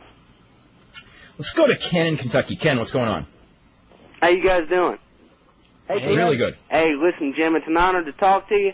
I wanted to ask a couple quick questions. I don't know if you want to answer this one or not, but what do you think the philosophical difference is in the way you and Paul Heyman view wrestling? I look at it as an art that I have a passion about, and Paul Lee looks at it like a New Yorker. Can you expand on that a little bit? Have you ever been to New York? I have. Well, then you should know what I'm talking about. Well, Actually, you think of New York in a different way than a lot of people. What part of Kentucky are you from? Around Louisville. Oh, well, excellent. So, what was your opinion of New York? Probably the same as yours. You guys are talking a different language now. Oh, anyway. Hey, wait a minute now. I'm from New York. What's so bad about it? Nah, nothing, Al. Well, all it is I'm glad actually. He's got a New York attitude, though. I think the Civil War was a work. I think that the South put the North over so that they would have to take the area and live in it as their ultimate everlasting punishment. But at any rate, that sounds like some of those wrestling history books. The booking philosophy between basically I don't like what that he did to the business in terms of how more difficult he made it for the guys in the ring. Paul Lee is a limited in-ring performer. I've had to work with him several times, and to be honest, he's the only guy that I ever blew up. He was always scared he was going to get hurt. You'd grab him, he was tensed up like a table leg. He went with this extreme formula, I don't think, showing enough respect, if not caring or compassion, enough respect for the guys' bodies that he was employing. Mm-hmm. And he occasionally he'd go through a table, so he'd prove he's hardcore too. Nah. He'd never let himself get set on fire, did he?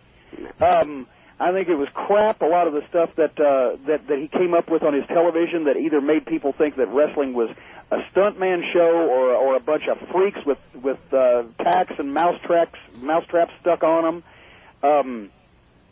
I think that he was appealing to the lowest common denominator of taste with his heavy metal hardcore audience he was going for, and doing bad taste in just about everything to the point where the television stations wanted to kick him off the air.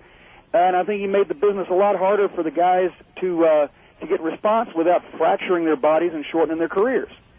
In a nutshell, that's the difference between his booking philosophy and mine.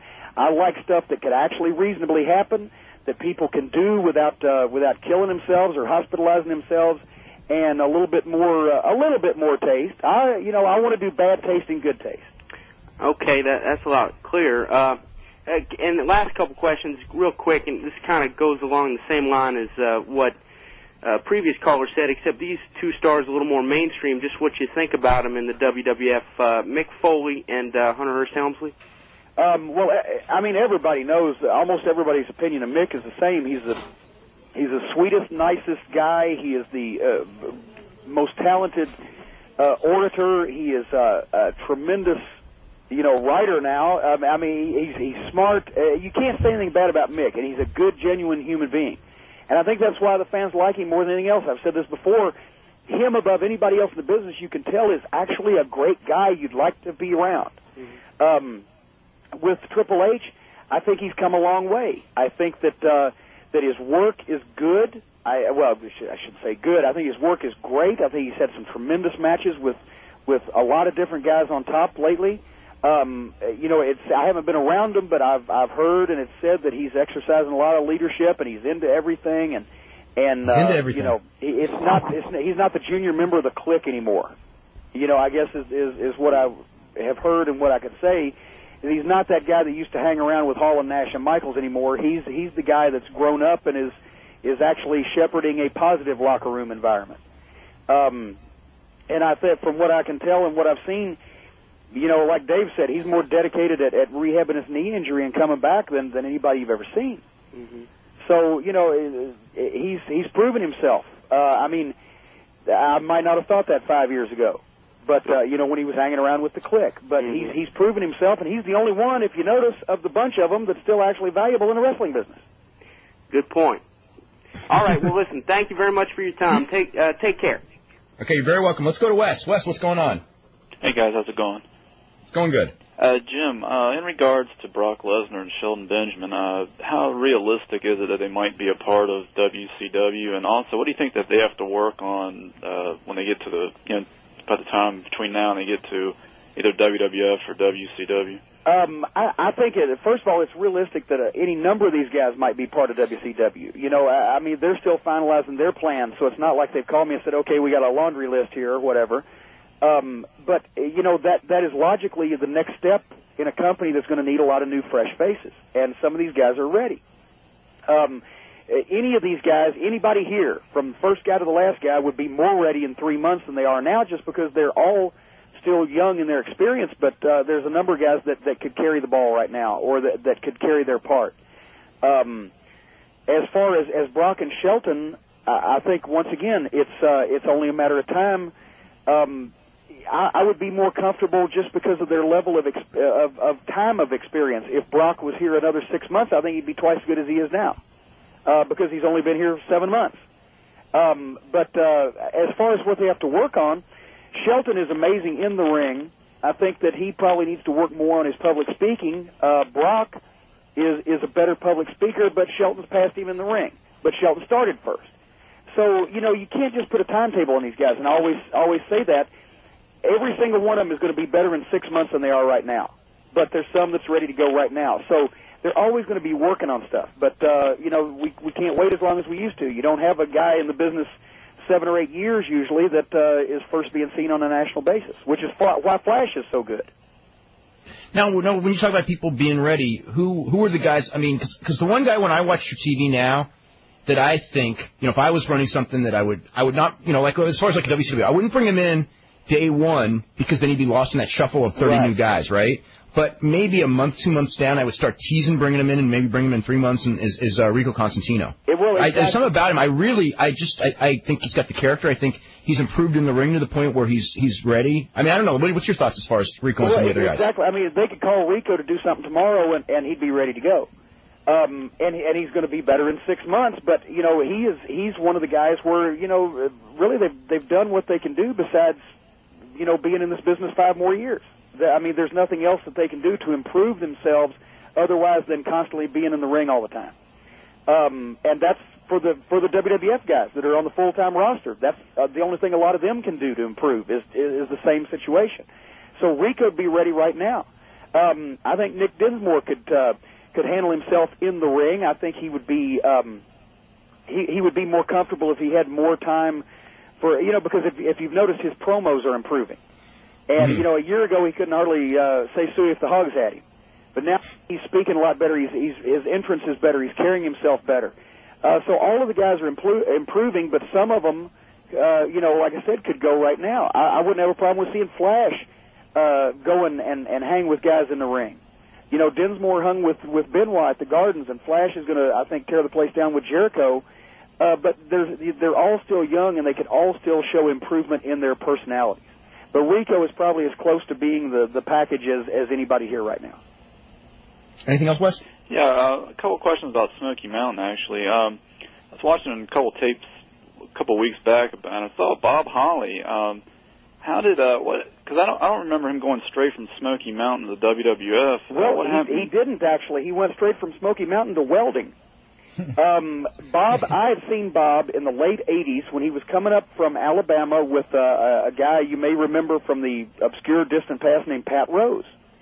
And I said, that Holly is tremendous. He's like a Bobby Eaton.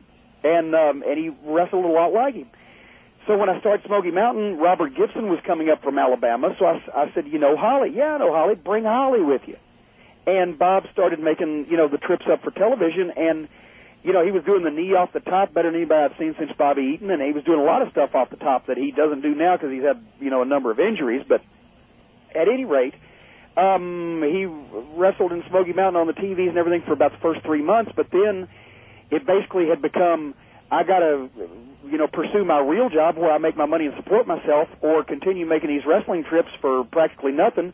So he went back to being a full-time welder. And then Percy Pringle, Paul Bearer, who also was a friend of Bob's from Alabama, had suggested him for something. I can't remember what. And I had always told him, hey, this kid's great, and blah, blah, blah. And so they finally just took a look at him, and the race car thing was what interested Vince, and, off he went. You know what's so funny is I'm now picturing the early tapes of Bob Holly and Smokey, and I mean he looks exactly 180 degrees different than he looks today. Oh yeah. I mean, long brunette hair. If anything, his physique was his weakness then, not his strength. I mean, Bob a hell of a high flying wrestler too. He had actually competed in some bodybuilding contests before that he came to Smoky Mountain, but he wasn't able to stay in training because he was welding. Oh, okay. And so he actually had a pretty dadgum good physique. He wasn't as big and mature as he is today, but he had a pretty good one even before that. And he had just not been in training. Yeah. But, I mean, I just remember him flying all over, and now, and it's like a totally different guy. It's the same guy, man. He didn't seem so surly then either. Yeah, well, he was a big bumper and very Bobby Eaton-like in his work, which is what, it attracted me to him first. And as a matter of fact, originally, I was going to use him, possibly he had been under consideration as one of the Heavenly Bodies, and, it just didn't work out. I think anybody who got the gimmick Sparky Plug would end up a little surly. Yeah, probably. Wes, we're going to have to get running, okay? Okay, thanks a lot. Oh, okay, you're very welcome. And Brian's life is about to change very shortly. Uh-oh. Because, you know why? Oh, I thought you said his wife was about to change. Now, mine is. But she already had the operation. But, no. Brian spends many hours every day being mad at people for making the most illogical suggestions on who the stalker is, and time is running out. So if you got any more people who, if you think about this, would make absolutely no sense to work a program with Undertaker, okay? That's the key. And it's not Paul Bearer. It's not Paul Bearer. Get that out of the way first. And it's not Shawn Michaels either. Anyway. I'm thinking it's Handsome Jimmy Valiant. He'd be damn entertaining in that role. Actually. Oh, mercy, Undertaker. Your boogeyman loves you. You know, and your wife. I almost have to get him on this show for like 15 minutes just to do that stuff. Oh, my God. We got 2 winners, by the way, of the question, so there's still one more on who was the other Olympic gold medalist to have been a wrestler in the World Wrestling Federation, besides Kurt Angle. So we got one winner who doesn't surprise me at all, because actually if I would have had to pick one person who was going to get that question right, it was he. So anyway, and he knows who he is. Let's go to Dominic in New York. Dominic, what's going on? Gentlemen, it's been 10 months since I called, but things have changed way too much in the past 10 months. Last time I talked to you, I was on my way to the Hammerstein Ballroom for the tag team tournament for ECW, so things have changed a little bit since then. Could you keep me informed? I have missed everything. How's things going in WCW right now? Actually, they're good. They're like up. Okay, yeah. Just as good as it was before. All right. Yeah, they're picking up, and the leader's out there dancing. Beautiful, beautiful. Jim, I'd say I did just recently get your shoot interview with RF Video, and I do love the Eric Bischoff Corvette talk you did with the lovely giant snot up your nose you put on there. Yeah, just so everybody doesn't get the wrong idea, I once put a booger on Eric Bischoff's Corvette.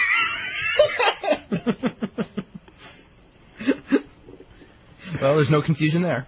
Okay. Also, with that tape, I did also get, unfortunately, since I know how much you hate Ian Ron's promotion, I recently got my first Combat Zone tape. Oh, luckily, it was the junior heavyweight tournament. And with some of the crap I've seen in the middle, I can understand your feelings on IWA. With these, the first thing I saw was a guy taking, swear to God, a Death Valley driver from a balcony through a table, and it literally made me visibly sick. Seeing that someone would actually do that. That's a visual I could do without, but I share your opinion. But you know what? As long as there's guys stupid enough to do these things, and promoter / wannabe wrestlers sick, demented, and desperate for attention enough to put them on, unfortunately, I think we're stuck with them. Mm. But at least with that tape, I did see a couple really good wrestlers. I don't know if you've seen them yet. Mainly Mark and Jay Briscoe, who put on a phenomenal match for a couple 18-year-olds. Plus Red at the SATs. I don't know if you've seen or heard anything from them yet. No, I haven't seen the Briscoes, but I've heard about them. Something about the name is familiar. No, I'm looking forward to seeing those guys because I've heard a lot of good things. I think basically they need from what I've heard, just put on some size and grow. They're only 16, 17? 16, 17 yeah. They just need more ring time. Yeah, and hopefully, to stay away from those promotions that will, hasten the early retirement. Well, I do think they do some stuff that I kind of wish they wouldn't, or at least until they get to the top, where the risk is at least worth the reward. The Tiger Driver 91s and the suplexes to the head. And the three-way superplexes, on this guy's shoulder, on this guy's shoulder, trying to do a superplex. That's really dangerous. Yeah. And Red to me looks like one of the things that more than anything that young guys need is not how to work hard, but work smart. They already work hard. Everybody works hard, but they desperately need guidance in how to work smart and pick your spots and etc. Something, and it's a real hard deal. And I'm going to bring this up to Jim because it's kind of like the New Japan way and All Japan way of training these guys. Is they'll put those guys in the ring in opening matches, and the women, All Japan women used to do this too. And they're basically limited to like 5 or 6 moves, your arm drags and, the basic stuff, abdominal stretches and all that. And you got to go in there with a 10-minute match only doing that basic stuff. But by the time that year and a half is over, I mean, they got no problems with basics, and they'd have no problems with, and then they start doing then they start coming up with their own individual moves. Yeah, but it's like, coincidentally, in that year and a half, they have perfected everything they need to know to make it to the top. Such as how to have a match and what to do and what not to do, and then once that they're getting noticed and once they're being used in a little bit more important position, then they can start throwing in the more spectacular stuff when somebody's paying attention to it. Because a guy that can do a triple moonsault but can't lock up and get a headlock and hit the ropes and take a tackle right is not going to get over anyway. So there's no sense in a lot of these guys putting the cart before the horse and starting with acrobatics instead of starting with basics because nobody's paying any attention to them anyway. They're shortening their career. I would say it's more like Red because he looks like Jody Fleisch from about 2 years ago, just doing 850 moonsaults and stuff. That red guy's really talented. Oh, I've seen some tapes on him. And the Maximo guys. I mean, they're small guys, but I mean, like if you watch them in their transitions and stuff, I mean, they've been trained pretty decent. I mean, it's like they do too much. They probably do too much at this stage of their career. But I mean, there's the guys that there are guys that I see that do moves that literally cannot do anything in between their moves, and that's not a wrestling match. I mean, that's they just stand there and then they just long and painfully set up their next stunt. Whereas those guys, I mean, they're doing a lot of real dangerous stuff, but I mean, when they go from move to move for their experience level, and it's the same thing with the Briscoes, for their experience level, they're very, very good. I mean, the thing of beauty is watching Red standing shooting star press. I mean, that's just a thing of awe. I think for them, the best thing for them would be to go, if they can get away to Japan, go to Michinoku or Torimon, and they could, at least really develop a lot more from there. Before I hang up, I just want Jim's opinion on 2 guys who don't have a job anywhere yet except in the independents, Christopher Daniels and Michael Modest. Well, I've known Chris Daniels for a long time, and as a matter of fact, I was there in Connecticut when they brought him into camp, and I think he's a tremendous worker. Hello? Yep. Go ahead. Okay. I heard a click. Chris is tremendous talent all around, and he had a good personality. His size may have hampered him somewhat as far as being noticed, for a job, but I think he's a great talent. And Michael Modest, had a talk with him a few years ago. I said the problem is that he is more like an Arn Anderson than he is a Sid Vicious or a Ric Flair, in that he's not overwhelming with his personality, he's not overwhelming with his size. He's just a very good, solid worker that takes longer to catch on. But if he could catch on, he might be in turn over longer than the guys who rely on appearance or size. So he was just a very good all-around technician, and that takes a while longer to get noticed. Let's go to Vince in Michigan. Vince, what's up? Hey, Jim, I was wondering if there was a point. It's kind of widely publicized that over the years you've kind of grown discontent with the wrestling business as far as the way it's been going. And I was just wondering, can you pinpoint an angle or a storyline or an event where you were said, man, what happened to my wrestling? Or the Undertaker embalmment angle. Remember that one? That was a landmark. I think the emergence of anything that Vince Russo ever did was that's what made me so disgusted with what had happened to the business. Putting a porta-can in the middle of the ring. Women's stripper, naked silicone, jello, chocolate mudding, pudding, fiascos with women. Anything that Vince Russo ever did stood out in my mind or was responsible for, stood out in my mind as a total disgrace to the wrestling business, which is why I basically wanted to hospitalize him with a baseball bat. But I instead chose to move a number of 100 miles away from him so that temptation wouldn't be present every day. When's the last time you talked to him? The story I told when I called him up on his cell phone and told him what a worthless piece of crap he was, and that I was glad he'd been fired. And then he he came back. They brought him back to kill the company. Children. They brought him back to kill the company like 3 months later, 5 months later. Yeah, that was the last time I spoke to him. I'd love to speak to him again, but I don't want him to complain to the FCC or the American Civil Liberties Union that I'm threatening his entire species or something. He's a lying, conniving, cowardly, non-talented, illiterate sack of snake feces. There, we've said it. Vince, please call me. If you call me, then you can't complain about anything, and I could curse you still. What a show that would be here. You can say anything. Yes. It's the Internet. You'd have to either have a bleeper, a delay, or be uncensored, because I couldn't be around Vince Russo without telling him what I really think of him, which would require a lot of profanity. He's too cowardly. I'd like to fight him. I'll challenge him here. I'd love to fight his ass. But he's too much of a coward. I think what he did to the business, and the respect or lack of that he gave almost everybody in it, and the overall clown show aspect of his presentation deserves an ass whipping. I'd love to be the one to give it to him. I was also wondering, was there any names, interesting names that you tried to or wanted to bring into SMW that never worked out for one reason or another? I talked to Terry Taylor at one time when they were just keeping him in the power plant and not having him wrestle, but since he was still kind of technically under contract at there was some technical thing that Bischoff, once he found out that he was working for me, could have pulled him away from me, which prevented me from being able to really do anything, major like I wanted to. So Terry Taylor didn't work out, luckily, almost everybody that I ever really wanted to work there got the chance to, at least for a little while. Dustin Rhodes was another guy that didn't work out, wanted to do something there, and he got the spot, in the WWF. But, not a ton of guys. Appreciate your time. Thanks a lot. Thank you. Okay, let's go to Matt in Brooklyn. Matt, what's up? Hi. I have 3 questions. Okay. What do you think of Jake the Snake getting arrested? I wasn't shocked. I don't know what to think of it, but I wasn't, It's just sad to read about a blood alcohol content so high, and then the guy goes and pleads not guilty. Oh, what was his blood? I didn't hear what his blood alcohol content was. I have it written down, so I'll email it to you tonight. It was high. Okay. This is a part of the question. I saw Beyond the Mat. Is he still Snake taking drugs? Because he's wanting to work for ECW for drugs or something, I've heard.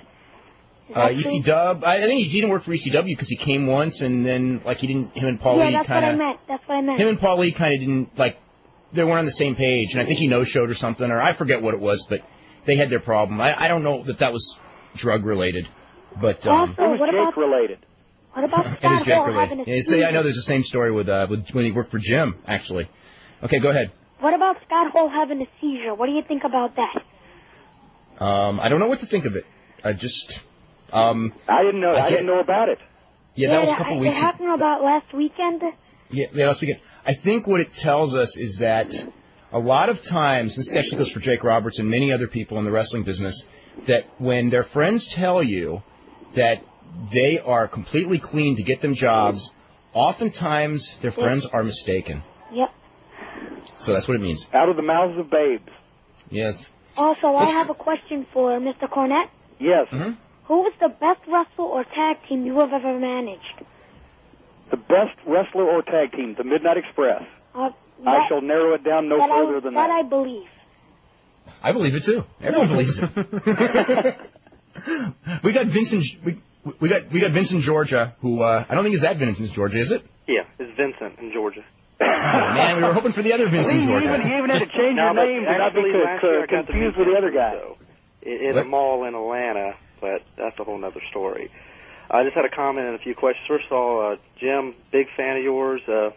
Most people who are newer to wrestling or newer fans don't understand how popular or how much Jim Cornette meant to this business.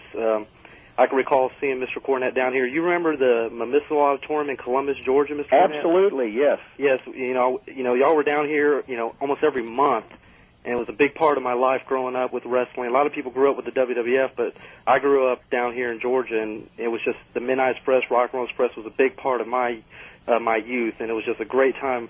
I think the wrestling business in general has lost that trait of what you brought. I mean, Cornette got people over. That they can keep their mouth shut, and they were over when they stepped into that ring because of Cornette. I remember hating the Midnight Express, especially when they were feuding with the Rock and Roll Express. I just remember hating your guys because of you. It was just great. Well, thank you very much. There's only one thing better than being loved, and that's being hated. Oh, yeah, I mean, it was more of a respect. I mean, you just had to respect what he brought to the business. But my question, I have two quick questions. Is first of all, one is for Dave, is basically with the trouble the WWF's been having recently with getting a slot for WCW and with the ratings issues, do you think they would still be having these same problems if they were still with USA Network? I don't think USA Network would have been so hot on adding another wrestling show either. I mean, the ratings were higher on USA, but, it's really, that's a real hard question to say because it's just different management, and I don't know, you'd have to know the management. I mean, I think that there was a time when TNN would have loved to have another wrestling slot, but evidently that's not the time now. And so, I really can't. I mean, I understand they don't want to be the wrestling station at the same time. What it would hurt to add 2 more hours of wrestling on the station, considering the boost it would give their overall rating. It's a very and considering the show that would be replaced. Yeah, they're going to replace the show that station is replaceable. I know. Definitely. And my next question is, I guess for all y'all, is right now I think the WWF is in a spot they haven't been in a few years, and the fact is they really don't have an up-and-coming star that's really fixing to break through. I mean, my opinion is you have main event wrestlers, and then you have wrestlers that are in the main event. And I think right now, do you see anybody on their roster right now that really... Because when I look at the roster, I don't see another Rock. I don't see another Austin. I see a lot of good people. I see some people now. It seems different. The WWF actually is having to push people instead of the fans dictating who's going to be in that main event. I just don't see anybody on their roster right now that could be the next Rock or the next Austin. I think their ratings are starting to show that now. Do you see anybody on their roster that even has a chance? The only problem is when Austin was the ringmaster, you could look at the roster and say, boy, I don't see the next Steve Austin.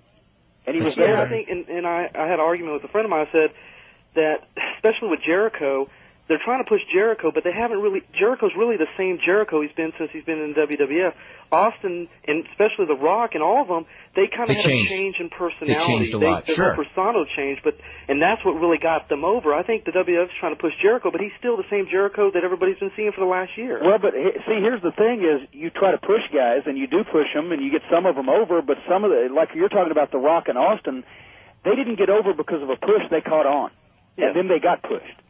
And so somebody out there could very well change hats, and all of a sudden they catch on, or they say the right thing and they catch on, and then they start getting pushed. So you're never going to see the next Steve Austin or Rock. You're going to see the guy that, boy, he might look like he could do something, but there's plenty of those out there. Yeah, the question is what's going to happen for the next guy to get over, and you can never foresee that.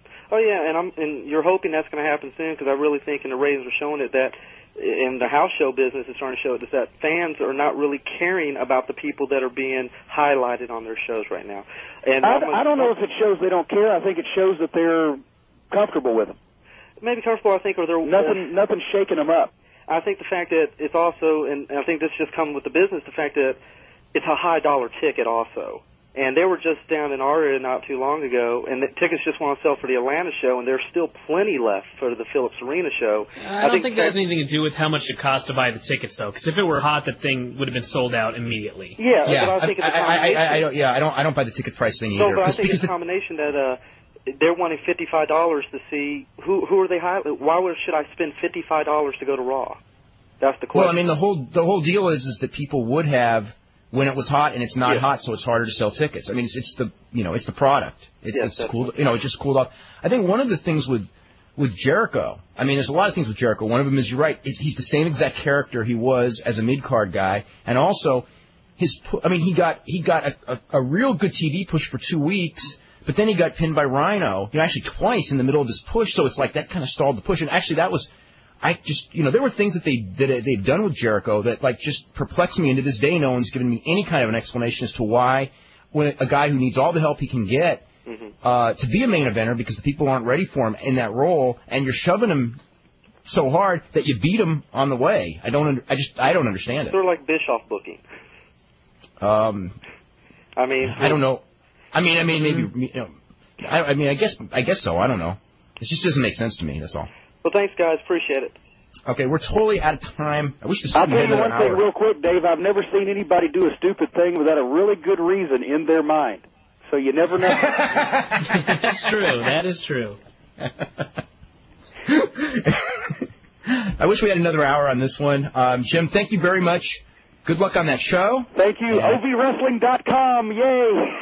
That's right, and I can't wait to see the tapes of that thing, and I just love the idea of when I'm watching a TV show, and when that show is over, I know every match on the card. My girlfriend knows every match on your next when card. The show is over, like, man, I just got screwed. Yeah. Thank you guys very much. Okay, Jim, you're doing a great job. You really are. Thank you. Okay, we will be back tomorrow. It'll be the only day of the week that Brian and I have without a guest. And then on Wednesday, we're going to have Jacques Rogeau. We'll see you all tomorrow at 5.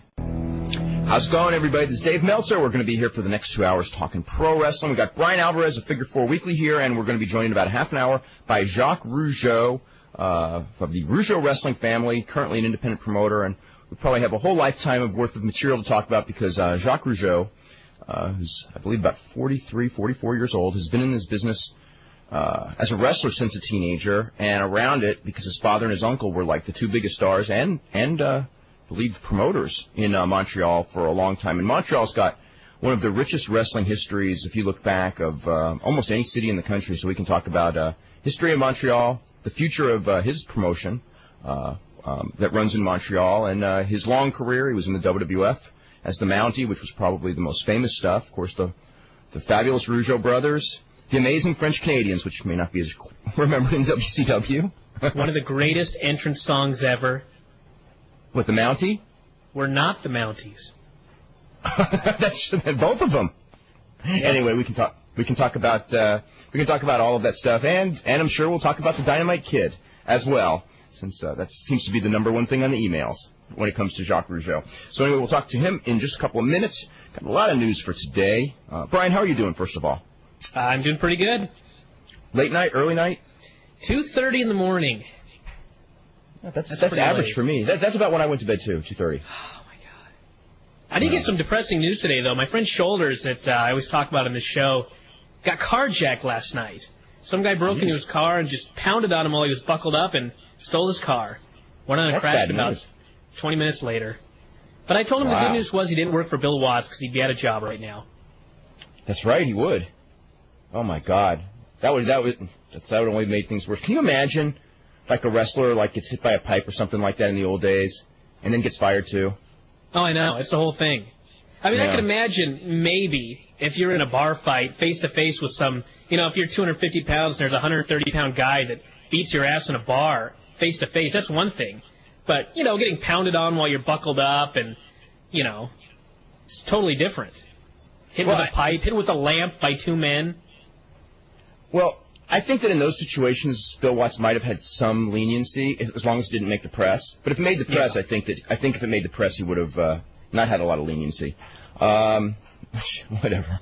Let's see. We got. I guess we could talk about. Well, first, I was actually working on next week's Observer, and I was doing 1 year ago, 5 years ago, 10 years ago, right?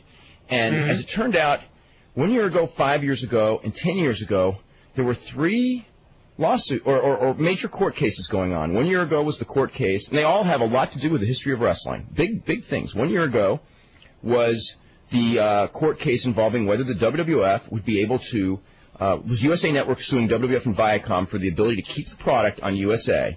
And I wonder what would have happened had the judge ruled in the other direction, because it was that technicality, if you remember, as to why the ruling was in favor of WWF and Viacom, was because USA would not preempt them for the dog, would not agree to not preempt them for the dog show and the tennis. If not, wrestling would still be on USA, and I don't know if that would be different or not, but anyway, 5 years ago. I think it would have been generally the same. Yeah, I think so too. 5 years ago, WWF had filed a lawsuit against WCW for trying to defraud the public. There's actually some tremendous quotes in that thing, but anyway, by foisting Kevin Nash and Scott Hall off as WWF wrestlers in that angle, which actually helped turn the company around. And Vince McMahon, not in a lawsuit, but in a press release when he was announcing it, said he regretted having to file the lawsuit, but that that the WWF's brand of wrestling would because of their superiority in the product and in creating new stars, would always prevail. And over the next 2 years, that didn't happen. But I guess in the long run it did. And 10 years ago, the trial of Dr. George Zahorian, which was actually probably, in hindsight, one of the biggest stories in the history of wrestling, the steroid doctor in Harrisburg, Pennsylvania, who was convicted of supplying steroids to WWF wrestlers, led to WWF having to actually steroid test wrestlers, and probably led to Vince McMahon being put on trial several years later, and also was very important in that period where wrestling was down from 1992 to 1996, particularly WWF, because WWF legitimately steroid-tested wrestlers, and the public did not support WWF in any great numbers until they dropped steroid testing. Not that was the reason they started supporting it, but the timing is pretty coincidental. Not so coincidental, though, if you think about it, because all of a sudden those beefy young guys came back, and so did the fans in 1996 and 1997. And Vince Russo, too. Pretty cool feature there in the newsletter, by the way. Yeah, well, my favorite was always when he did the 1 year ago, or what was it? This Day in History. I love those things. Oh, on the website. On the website, yeah. I wish I had more time, because I love doing it, too. I wanted to do a book with that stuff, but just there weren't enough hours in a day. Although I guess there are more. 2 months worth, and I put them all on like a word sheet, and it came out to like 37 pages. And I thought, oh my God, after a year, this is going to be like a volume. Yeah. Well, anyway, we've got to talk about a couple of news notes. Let's see. First of all, Carmen Electra has signed to be a spokesperson for UFC and will debut on the 28th at the press conference at the ESPN Zone, which is across the street from WWF New York, for those of you who don't know. And she can arrive in a Hummer. He took the word. That's right. They're taking all of the wrestling celebrities between Carmen Electra, who was originally supposed to be the driver of the Hummer, and somehow was there ever a driver of the Hummer? By the time they had one, I guess it didn't really matter. Didn't Eric Bischoff and Russo, years later, try to, say that I was really Eric Bischoff or something? I don't remember. Yeah, I think Bischoff got out of a Hummer, and everyone goes, oh, my God, that's a black Hummer, and I think that was the end of the angle. But that was, months later after it had been forgotten, or maybe even a year later. And then Fred Durst, who did that angle with, with Steve Corino, right? Yeah. And ECW. Fred Durst will be at the UFC as well. And September 22nd will be the theoretical debut of the UFC in Las Vegas at the Mandalay Bay. Of course, that's provided they get approved, which from what everyone says, I think that's now a formality. Let's talk about last night, Smackdown. And I guess we will talk about the main event first, which was the Dudleys winning the tag team title over Chris Benoit and Chris Jericho, and Steve Austin hit Chris Benoit over the head with the tag team title belt, and Bubba Ray Dudley pinned Chris Benoit. And if you listened to the show yesterday, when we said that there was something we were going to talk about today, that was it. So anyway, that's what it is. So, Brian, what's your thoughts? I was writing something on this last night, and I remembered the interview that Triple H did on our website with Alex Marvez, and he made the comment, I should have written it down, but it was basically, when have a lot of very tippy-top guys done a lot of jobs? And I was sitting there reading that quote, realizing how smart Hunter actually was, and I looked back at Benoit and Jericho just doing job after job after job, and they're supposed to be headlining this pay-per-view. And it's going to be a very sad day when this buy rate comes in, and everybody starts pointing fingers like it's their fault. When in reality, if it's anybody's fault, it's good old Vince McMahon. Well, it's the writing. Well, no, ultimately it's Vince McMahon. It is. It all goes back to Vince McMahon. Yeah, it all goes back to Vince. I don't care if Paul Heyman had the idea. I don't care if Jim Ross. That's right. It all goes through Vince. Vince could have very easily said, no, Rhino is not going to beat Chris Jericho 3 times, and no, Kurt Angle is not going to beat Benoit. But he didn't. Or we're not going to change the tag team titles until after the pay-per-view. But yeah. Actually, that was the idea. I mean, their big angle, and this was going back a couple weeks. Their big angle to build heat for this pay-per-view was Austin screwing both of them out of the tag team titles, and this was. I guess the idea was to do it on the last show, because actually they were supposed to do it last week, and I guess something came up, like the Spike Dudley push, and. It also gives me the impression that maybe Chris Jericho's going to turn, because if he turns to the pay-per-view, I don't think they really want to go with the thing where the two partners hate each other, and they're defending the belts, and I don't think they really want to hold him up, so maybe that may be why they're getting him off now. I don't know. I don't know if they can do a turn anymore, because of Benoit. I mean, Benoit may be... True, yeah, yep. Even if that had been the plan, but even if it was, they would still have no baby faces, except for Undertaker and Kane, and maybe Benoit. I guess it doesn't really matter, though, for the month of July, because the whole month of July is going to be the invasion anyway. But anyway, here's the king of the, not the king of the ring, but the Smackdown from last night. Kurt Angle comes out and talks about the King of the Ring tournament and mentions that his good friend Shaquille O'Neal left Orlando for Los Angeles and said that he is a superhero, a man among boys, which, of course, is a reference to Edge, Christian, and Rhino being boys in that tournament. Then Edge and Christian came out. They were total baby faces on the whole show, even though they're about to turn on each other, I guess. And they say that Kurt Angle is, in fact, a dork, and the fans chanted dork at Kurt Angle, which is certainly I think that's the kind of heat that a main event heel needs, too. Yes. Anyway, and Angle says, and Angle demands that they take that back. And anyway... I wonder if L. Brent Bozell is going to be writing about how the fans chanted dork. No, I don't think so. Anyway, Rhino comes out. Yeah, Rhino, I know. Rhino ends up goring Edge. Christian jumps on Rhino, but Angle then jumps on Christian and gives him the Angle Slam. So it sets up a tag match for later in the show. Angle and Rhino against Edge and Christian. Big Show destroyed Spike Dudley. Actually, Spike Dudley did the big Dudley Dong on the Big Show, but the Dudleys interfered and gave Spike a 3D, and the Big Show pinned him after a chokeslam. Then Undertaker and Kane spend the whole show in the parking lot waiting for DDP to show up, so of course he doesn't. A lot of Undertaker... Yeah, that's right, Sarah's there too. Austin and Vince do a whole bunch of stuff, which I was told was really funny stuff. I was told that was the most entertaining stuff on the show, was Steve Austin and Vince. They remind him that Vince has an ultimatum. He must choose either Steve Austin or Linda. And Vince is going to make up his decision in the next couple of days, basically after the pay-per-view, depending upon whether Austin leaves with the belt or not. And if Austin leaves with the belt, I think that he's going to choose Austin. But anyway, we don't know that. Last week on the show when they did the hug, I thought that was so creepy. And then this week on Raw, I think that their dialogue was even more creepy. With Austin going, you can't have us both. I just thought, what in the hell? Well, how about when he's singing That's What Friends Are For? I know. What happened to Steve Austin? Yeah, well, first he gives Vince McMahon a hunting bow, and then he gives him one of those camouflage hats and put it on his head. Anyway, Kane and the Hardys... always wanted a bow and arrow. Yes. Kane and the Hardys beat X Factor when, Kane chokeslammed X-Pac and Jeff pinned him with a swanton. By the way, Jeff Hardy will be wrestling X-Pac for the light heavyweight title on the pay-per-view on Sunday. Kaientai barges into Regal's office. Taka wants a match with Jeff Hardy. Regal says no. Then he wants a match with Steve Austin. And Regal says no, so Taka gets in Regal's face, but Tajiri scares Taka away, setting up the big Taka-Tajiri match for later in the show. Deborah brings Vince McMahon a stack of cookies. Vince bites one and almost breaks his tooth. Yes, Deborah is not good at making cookies. and Austin complains she puts too much sugar in it, says that her cookies taste like crap, and you can skip them across a lake. Anyway, yeah, that is pretty funny. Kurt Angle and Rhino beat Edge and Christian when, what was it, Angle, Rhino gores Christian, and Angle then gets the pinfall on him, and then after the match, Shane hits Angle over the head with a kendo stick, and he tries to act like he's Steve Blackman twirling the kendo stick around, but he ends up dropping it, which is actually quite funny. That previous segment means that Austin is aware of how to make cookies. No, just aware that when he tastes them, they don't taste good. Like, I could go in a restaurant and taste a dish and go, there's way too much sugar in this dish, but that doesn't mean I know how to make duck or anything. Okay. So it doesn't necessarily mean he knows how to make cookies. I just thought it was a strange thing for him to be giving her advice on.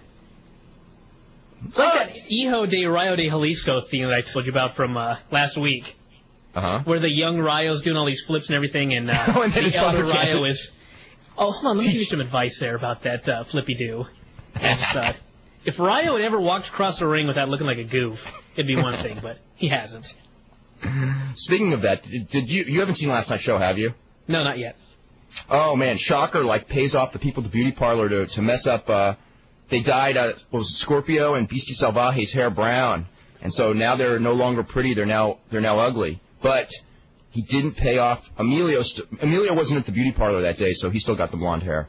So anyway. I think Emilio would be much, I don't know if I could say better looking, but there's something about the blonde hair that makes him even uglier. That's the best part. He wouldn't be good looking with any hair. He wouldn't be good looking bald. He's just not going to be good looking. But anyway. Austin gives Vince a picture of them shaking hands at WrestleMania and then starts singing That's What Friends Are For, which was our earlier reference. And then Austin comes out, and anyway, Undertaker and Sarah come to the ring, and Undertaker cuts this promo on DDP. Now, before this promo, let me make this clear. Yesterday night, I was on the phone with actually several people, a couple of people who were former employees of World Championship Wrestling, who were kind of talking about, this writing of this feud has not been very good lately. Let's think about writing it. So we thought for 5 minutes about what we would do, and then someone else. And all of a sudden, I would say probably with no thought on this at all, in about 15 minutes, we had the whole feud, all the interviews and everything written, and it just really scared me because it's and then I get this thing of what they're saying, and it's the exact opposite. Anyway, Undertaker goes out there and basically says that nobody knows who DDP is. You're not famous because you suck. You have no ability. You don't even deserve to be in the WWF. That's how bad you suck. I'm paraphrasing him, but he basically does say this. And then he goes, he's from a second-rate promotion and went out of business. He's from a second-rate promotion, and he's nothing but a half-assed talent, working for a second-rate company that went out of business. And then he said that, so basically that's what he referred to WCW as. As it turned out, DDP was not in Orlando. He was at Undertaker's house, and he was jumping up and down on his bed and going through Sarah's belongings. And so anyway, they're going to be meeting up on Sunday, and it is not a wrestling match. And there's a reason it's not a wrestling match, and the reason is because if it was a wrestling match, there would have to be a winner and a loser. Now, if there was to be the first meeting between WWF and WCW on this pay-per-view between Diamond Dallas Page and Undertaker, there's only one finish possible. And instead of doing that finish, they're just not going to have a finish. So, I got to say one thing about that promo. The promo buried WCW dead, and I think that's a bad thing. But if they go from this point forward, and WCW at the beginning of this feud just absolutely destroys the WWF, which for some reason I don't think is going to happen. But if it happened, I think that these promos would be okay. Because it's almost like, you have someone hyping up a match beforehand and acting like the person that they're going to fight is just a nothing. And the promo really means nothing as long as the other guy really beats their ass badly. But if they're burying...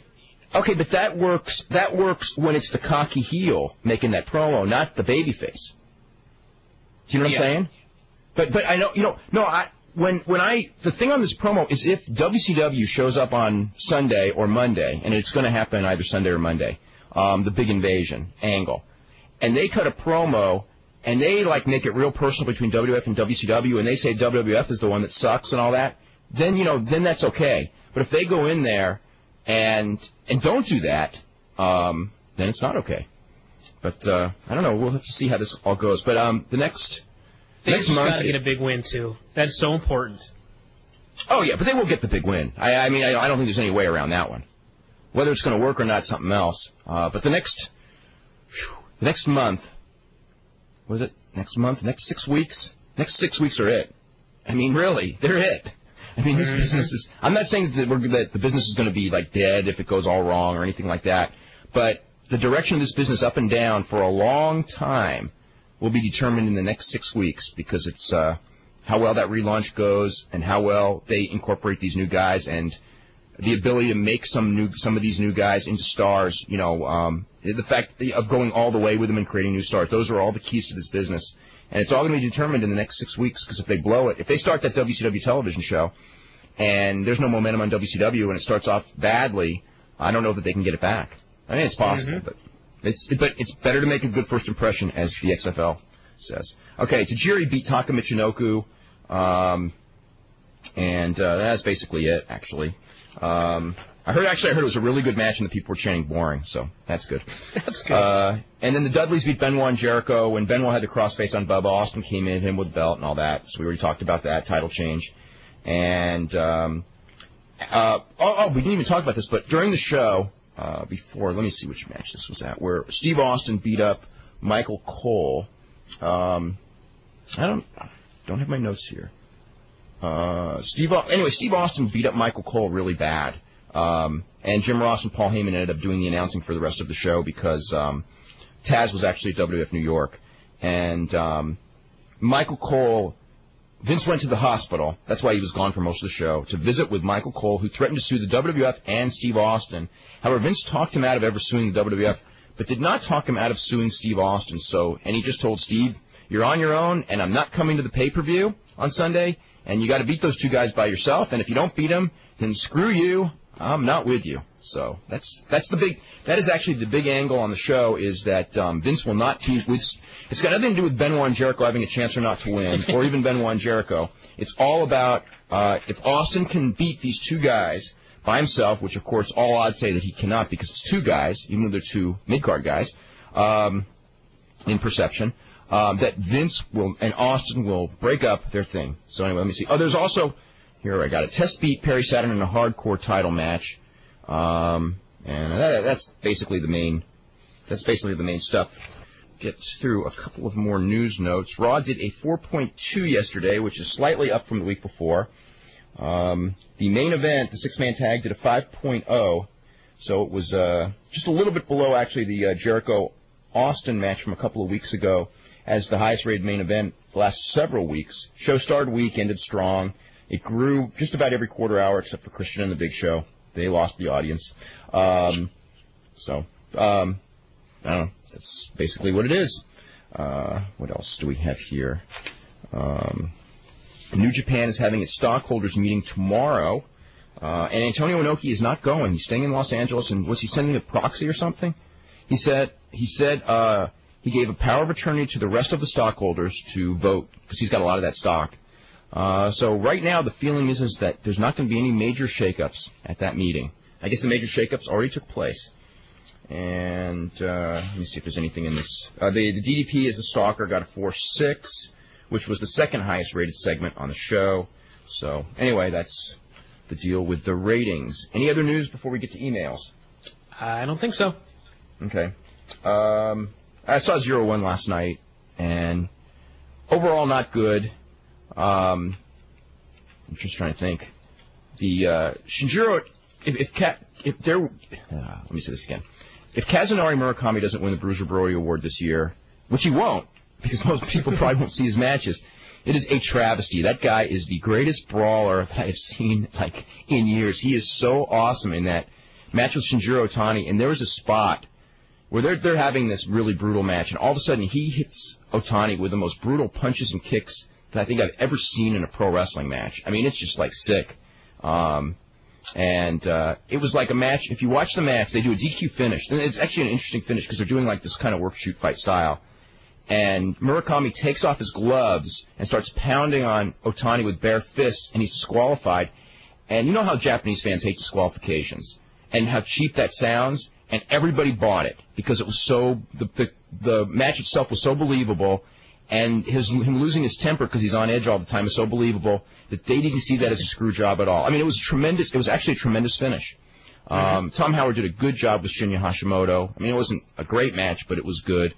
And Naoya Ogawa and Yoshiaki Fujiwara was, I mean, it wasn't like it was a good match, but for those two guys, it was a perfect match. I mean, it was just exactly what the match should have been, which is Ogawa's selling a little for him to make him mean something and then squashing him dead at the end, and he squashed him dead. And Fujiwara's like sold it so great that he was dead. So, but the rest of the show was pretty damn bad. I mean, when you have people doing work shoots that are not good workers, man, that's really bad. That's really bad stuff. Let's see. This relates to the Edge and Christian, Kurt Angle and Rhino, or Edge Christian Rhino skit on Monday. Yes, we knew that Rhino was being sarcastic when he made those remarks. It's just that the way it came off was just very strange. Let's see. A bunch of Vince Russo stuff. Vince Russo's job in wrestling should have never gone past what he was doing in the added scenes from Beyond the Mat with Mick Foley. I never saw those added scenes. Russo was listing a whole page of ideas and catchphrases he had for the Dude Love character. I think the guy had a good mind for creative and no clue of what things are good or what things are bad or how to utilize his ideas in a successful fashion. Hey, I wonder if that means that Russo's the guy that came up with Chili McFreeze and all those names for Austin. I don't know. That's a good question. He would have been there, wouldn't he? Yeah, that's when he was there. I don't know. No, I think that was other people in creative that were, I mean, really clueless. Let's see. I don't understand why. That was during the Goon period, or a little bit after, wasn't it? This is 96. That was a bad period. Because it was 5 years ago. This week, King of the Ring, 5 years ago, when Steve Austin won the King of the Ring and said the Austin 316 and all that stuff. So it's been a 5-year run of probably just about the most successful American wrestling character of all time. Him or Hogan. It's one or the other. Yep. And but I guess maybe Hogan's going to end up with more longevity. Actually, I think that's a pretty good bet. Not that he's got any longevity right now. Let's see. I don't understand why on SmackDown they're going to have Austin beat on Michael Cole to get heel heat. Actually, the fans did boo him for that, believe it or not, which is very strange. First, Michael Cole is portrayed on television as a dorky, second-rate announcer who's regularly poked fun at by the wrestlers and is nothing but Taz's stooge. Also, why does Austin go down from destroying Ross and Lita to Michael Cole? This is just a poor effort to generate cheap heat. What's more ironic is that when the wrestlers like Steve Austin humiliate Michael Cole, the crowd pops like a babyface. What does they think? I don't know, but it worked. They booed him, so what the hell? You'll like this one. About a year and a half ago. Well, making fun of someone small like that, it's sort of funny, but beating him up, I can kind of see the crowd turning on a big guy like Austin beating up little Michael Cole. As much as I'll probably cheer, I can understand it. Yep. About a year and a half ago on Thunder, DDP fought this huge man under a mask. The Machine! Brian remembers this vividly. Oh, my God, I'll never forget that. They called the guy The Machine. It was his only match in WCW. Who was this? It was Emery Hale. That's Hulk Hogan's, the guy that Hogan's got under contract to be his big opponent when he starts his big promotion. Also, I had to get this out of the way. Does anyone have the feeling that Vince Russo was booking WWF that the stalker would have turned out to be Sarah, because nobody would have expected it? That on SmackDown, Sarah would team with Steve Austin to fight Undertaker and Spike Dudley. Undertaker would pin Steve Austin to get the world title, setting up Undertaker against Sarah at King of the Ring. Sarah would poke his finger at Undertaker, who would then lie down, allowing Sarah to cover him and win the belt. Now, I want to say this right now. That one finger poke, that was Hulk Hogan and Kevin Nash and Eric Bischoff. Vince Russo had nothing to do with that. And that was one of the dumber ideas that I can recall, actually. Really one of the dumber ideas. Okay. Let's see. How long does it take to change the fans' perception of how wrestling should be? Japanese-style booking would be great in America, but how long would it take to make fans appreciate that? Not pure Japanese style. You have to. There's Japanese style evolved over 50 years of pro wrestling in Japan, and we did not evolve the same way. So there's not going to be some. There are things you can learn from Japan, but you can't do Japanese directly in this country. It just wouldn't work because the fans have been educated just differently. Anyway, it takes a long time to change what fans perceive as wrestling. I'm still waiting for the Dusty Rhodes finish to come back. Yeah, I don't know how long it takes to change fans. As far as educating fans of certain things, I think you can do it pretty quickly. I mean, we just saw, like, with the tap-outs and everything in WWF and, like, the crossface, I mean, for months and months and months that hold meant nothing because nobody from Steve Austin to Farouk would tap out to that thing.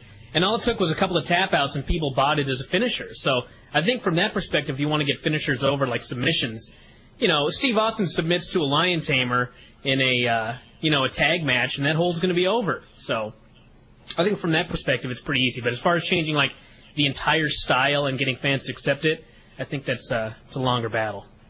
We got Jacques Rogeau up. Just before we go to him, I just want to make one quick point, and that is one of the greatest examples of that was in the 80s. Dusty Rhodes. I mean, the sleeper hold was a big hold in like probably the 60s, and in the Carolinas with Johnny Weaver. Then in the 70s and 80s, it became this move that was done in like every match, and it never worked, and it was just this transition move, and people kind of would always pop for it, but nobody ever expected anyone to win with it. And then Dusty Rhodes got Johnny Weaver kind of as his teacher in this feud with Hiro Matsuda, and he brought back the sleeper hold. And he got that hold over in like 2 weeks. Yeah. Look at the side headlock in Japan. The side headlock, that's right. Lock. And the front face lock, that's right. That's right. Good point. So if the people see a move as a winning move, as silly as it is, like the people's elbow, it becomes a winning move if it beats the top guys. Yeah, that's...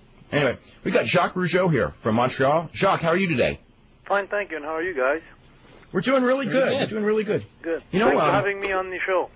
Oh, you're very welcome. One of the things, there's so much to talk to you about because, you've been around wrestling your entire life, your father and your uncle, and a lot of people, I think outside of Montreal, one of the things that before you came on when I was looking back, there's a real history, a very successful history of pro wrestling in Montreal that probably dates back, I don't know, to the 30s, maybe before. A great promoter called Eddie Quinn. I don't know if you'd heard of him. Yes, I remember the name. Eddie Quinn was a major promoter here, and he finally let the business go to my Uncle Johnny Rougeau. But Eddie Quinn was one of the great promoters of all time here in Montreal, and we're talking about in the 40s, 50s, and 60s. Now, when you were growing up, and wrestling was always, obviously you grew up around wrestling with your father and your uncle being the top stars in Montreal. I mean, did they have how did people talk about people you had Yvonne Robert and Edouard Carpentier and Mad Dog Vachon. I mean, you had your real legends in that city. Montreal was a great school for wrestling, actually. You talk about the great Edouard Carpentier, who came from Europe and settled down here because, as you know, in Europe they speak French. A little different than in Montreal, but we do understand each other. And finally he came to move to Montreal and became a great, great star. And Yvonne Robert, who I would say was a bigger star. Yvonne Robert is almost like a Maurice Richard of hockey here in Montreal. And then, so now when Eddie Quinn got out, was your Uncle Johnny, was he the promoter? And what happened? Was Paul Vachon? Give a little bit of a history before. Okay, well, actually, in the 70s, there was an organization ran by my Uncle Johnny called Les Arts de la Lutte, and then, of course, opposition came, because that always comes when something good works. There's always another company that's going to try to do the same thing, and actually they were successful. They were Grand Prix Wrestling, so there was two rivalries here in Montreal, and on one side, you'd find my dad Jacques, Sr., my Uncle Johnny, you'd have Joe and Paul LeDuc, you've had Abdullah the Butcher and those guys, and on the other side you'd have the Vachons, Maurice Mad Dog Vachon and Paul Vachon, and Edouard Carpentier was with them for a while. Andre the Giant was with them when the separation happened. Don Leo Jonathan was part of them too, which was a great, great, great wrestler. I'm sure you know him. Oh yeah. From the West Coast. Does he still live in Vancouver, by the way? I know he's living in B.C. Delta, British Columbia, I think. Oh, yeah, okay. Wherever that is. I'll never forget that man, because actually when the opposition came to Montreal and my dad and my uncle owned the business, they made a confrontation between Grand Prix and Les Arts de la Lutte, which would be a remake, if you want, of WCW against WWF. And, so you did a big interpromotional show? They actually... tried to work together because I think both companies realized at the time that they were stronger together, and so they were going to do this confrontation to get things going. And my dad was wrestling for our company, was wrestling Don Leo Jonathan from the other company, and I hated it so much because my dad was my hero all my life in wrestling, and I knew just by looking at those two guys in the ring, my dad being about 6-7 inches shorter and about 100 pounds lighter, I knew that didn't look good for my dad. And my dad, I got to tell you, my dad, aside of the business, He's one of the toughest street fighters that Montreal had ever seen. Maurice Vachon, my dad, and another guy, I can't remember his name. He wasn't in the business, but my Uncle Johnny owned the Macambo, which was a nightclub in the 60s, which big stars would come like, like really in the old days, cabarets, if you'd like. And my dad was the doorman at the door. And all these Marines would come in, and so my dad had a real job at those days, a really shooting job, and my Uncle Johnny owned the cabaret, and my dad was also a Golden Gloves champion at the Palais National in Montreal in boxing. So as much as my Uncle Johnny was a great PR man in Montreal, my dad was a real fighter, a real tough guy. So when he went up against Don Leo Jonathan, and I figured he had to do the job, I didn't take it very well. Yeah, but what was the end result of that promotional feud? Because we're looking at the WWF versus WCW thing, and a little bit concerned. Yeah, well, to be honest with you, they had a great result, because I remember being there that night, and I don't know how packed it was, because I was very young. I was like 10 years old. We're talking about 31 years ago. So, but I know it went well because it was packed. I remember being packed. But didn't they do a show with I don't know if it was your father or your uncle against the Sheik at the baseball stadium once? I think in the 70s that was a real big deal. Yeah. Actually, there was the Jerry Park, and there was 26,000 people. It was my Uncle Johnny against the Sheik, and it was my dad against Abdullah the Butcher, and there was also Raymond that had a great publicity stunt on that. He was wrestling for the light junior heavyweight, which was an uncommon thing in those days. Against Don Serrano. I don't know if you remember or heard of Don Serrano. I remember seeing him when I was a kid, yeah. Yeah, he's a great guy. He was a great match with my brother Raymond. They went well together, and they had the light junior heavyweight title that night at the Jerry Park in front of 26,000 people. And I remember that night specifically because we had a riot, because there was people that wanted to come in, and it was sold out, and there was rocks thrown over the top, and I remember that night. Now, you broke in as a teenager. Your brother Raymond actually broke in a couple of years earlier, right? Yeah, Raymond started in 72, and I broke in 77. And you wrestled as Jerry Roberts in a lot of places, right? Hey, good old Jerry Roberts. Was that a deal where you didn't want to use the Rougeau name when you were breaking in, or is there another story behind that? You know what? You're a very smart man. Is this Dave speaking or Brian? I'm Dave. Oh, is Brian with you at this time? Yep, I am. Yes. Okay, I just want to know. I unfortunately, we don't have your show here in Montreal, so I don't follow you daily or weekly. But I just want to let you know that whoever mentioned this was very cool, because Jerry Roberts was Jacques Rogeau, not ready for the business yet, but too stupid to stay home. So at 17 years old, I took my bag and I asked my mom. I said, "Mom," "listen, Daddy doesn't think I'm ready. Raymond's wrestling for 5 years already. I'm about a foot taller than Raymond. I want to start wrestling." And so I said, "Listen," I had an offer, a possibility through one of the guys that told me that Stu Hart has a business in Calgary, and I'd like to go and wrestle there. If I tell him I'm a Rougeau, maybe he's going to want to take me. I did that a lot when I was young, and I used my name. And a lot of doors opened because of my dad, my uncle, and my brother. And long story short, I went there at 17 years old. That was in 77. And guess who was driving the bus? Was it Brett? Yeah. Yeah. Bret Hart was driving me to my show. But it was fun because it was a great crew. The whole family was fun to be with. It was a little loop like Saskatoon, Regina, Lethbridge, and all Edmonton and the Calgary, and we had one day off in there. But it was my first, it was a school of wrestling and life for me. I remember borrowing $300 and some off my mom. I said, "Mom, I don't know when I'm going to pay you back, but I promise you I will, because I'm on a $250 guarantee a week." How many years was it before you felt comfortable using the name? So Jerry, thought you were ready. So I think I kept Jerry Roberts until I'd say in about, because I remember Ole Anderson was the last guy who really gave me a good chance. I owe a lot to Ole and Ronnie West. You guys remember Ronnie West? Yeah, the referee in Booker. Yeah, Atlanta, Georgia. Yeah, it was TBS at the time that had this show, and they gave me a break with Jerry Roberts. But it was funny because I was the only person that didn't beat me in that territory, I think, was the booker. I mean, not even the booker, the secretary. But so they start calling me Jerry Jobber. You know, they made a running gag out of that. But that's the time when I started to realize that, Jesus Christ, I got to do something with this name here. You know, Jerry Roberts is okay, but Jerry Jobber is not too good for me. You know. But anyway, so I think it was in '81 approximately. That's when I was working for Ole there in Atlanta. Now, when did you first come to Montreal as the son of Jacques Rogeau? That's when I think it was in something like '81, and then the opportunity was good because we had live TV there. Actually, not live TV, tape TVs on Sunday mornings from Sherbrooke, and we had Edouard Carpentier, the great Edouard, who was giving the voiceovers and commentaries with Guy Auret. And it was good. We had exposure every Sunday morning at 11 o'clock. It was Les Étoiles de la Lutte, Lutte Internationale, and me and Raymond teamed up, and we did a killing from 81, 82, 83, 84, 85. It was 5 great years for me and Raymond in Montreal. I mean, I remember a match, and I know you remember it because I think it set the record, the indoor record probably for the city at the time. And it was you and Raymond, and I think it was like Loser Leave Town against the Garvins. Yeah, and what happened? Okay, go ahead. Yeah, go ahead. No, go ahead. I'm sorry.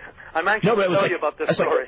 I saw this match, and the crowd heat for that match, back at that period of time, and the crowd heat I think generally was better than it is now anyway, with some exceptions. But it was like, even based on anything I had seen in any territory, I was watching this, and it was like, oh my God! I mean, it's like the crowd reactions were for everything. I mean, those guys were so over his heels, and you guys were so over his baby faces. It was unbelievable. It was match. Yeah.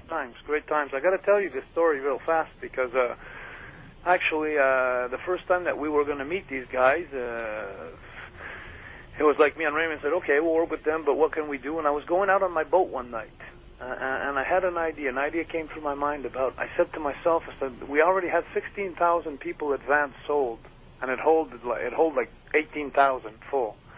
So it was like, I knew this was going to be a big event. But I wasn't trying to build for that night because that night there was Dino Bravo against Superstar Bill 80, and they had worked a great angle, and they had drawn the people there. It was their angle who drew the people that night. For us and the Garvins, it was a first encounter. So I started thinking to myself, why don't I not work for the next show instead of this one? This show's already sold out, you know. So I came with the idea of why not never have a match. And just come up with the thing where Precious, the manager of, actually was Ronnie's wife at the time. Jimmy's wife. Sorry, that's right, Jimmy's wife, I'm sorry. Yeah. And she came up, and they came up, Faithful came in with my dad, the whole thing, and me and Raymond came in with the robes, the nice thing, and had the blade in the hand, in one hand, and she had the spray in the can, and when she came in front of me, the big cocky thing, like, you guys, blah, blah, blah, and I stuck my face right there, and she sprayed me in my eyes. And I showed my eyes at the timing was perfect, and I couldn't have done it any better, I think. It was one of those good nights where things roll well for you.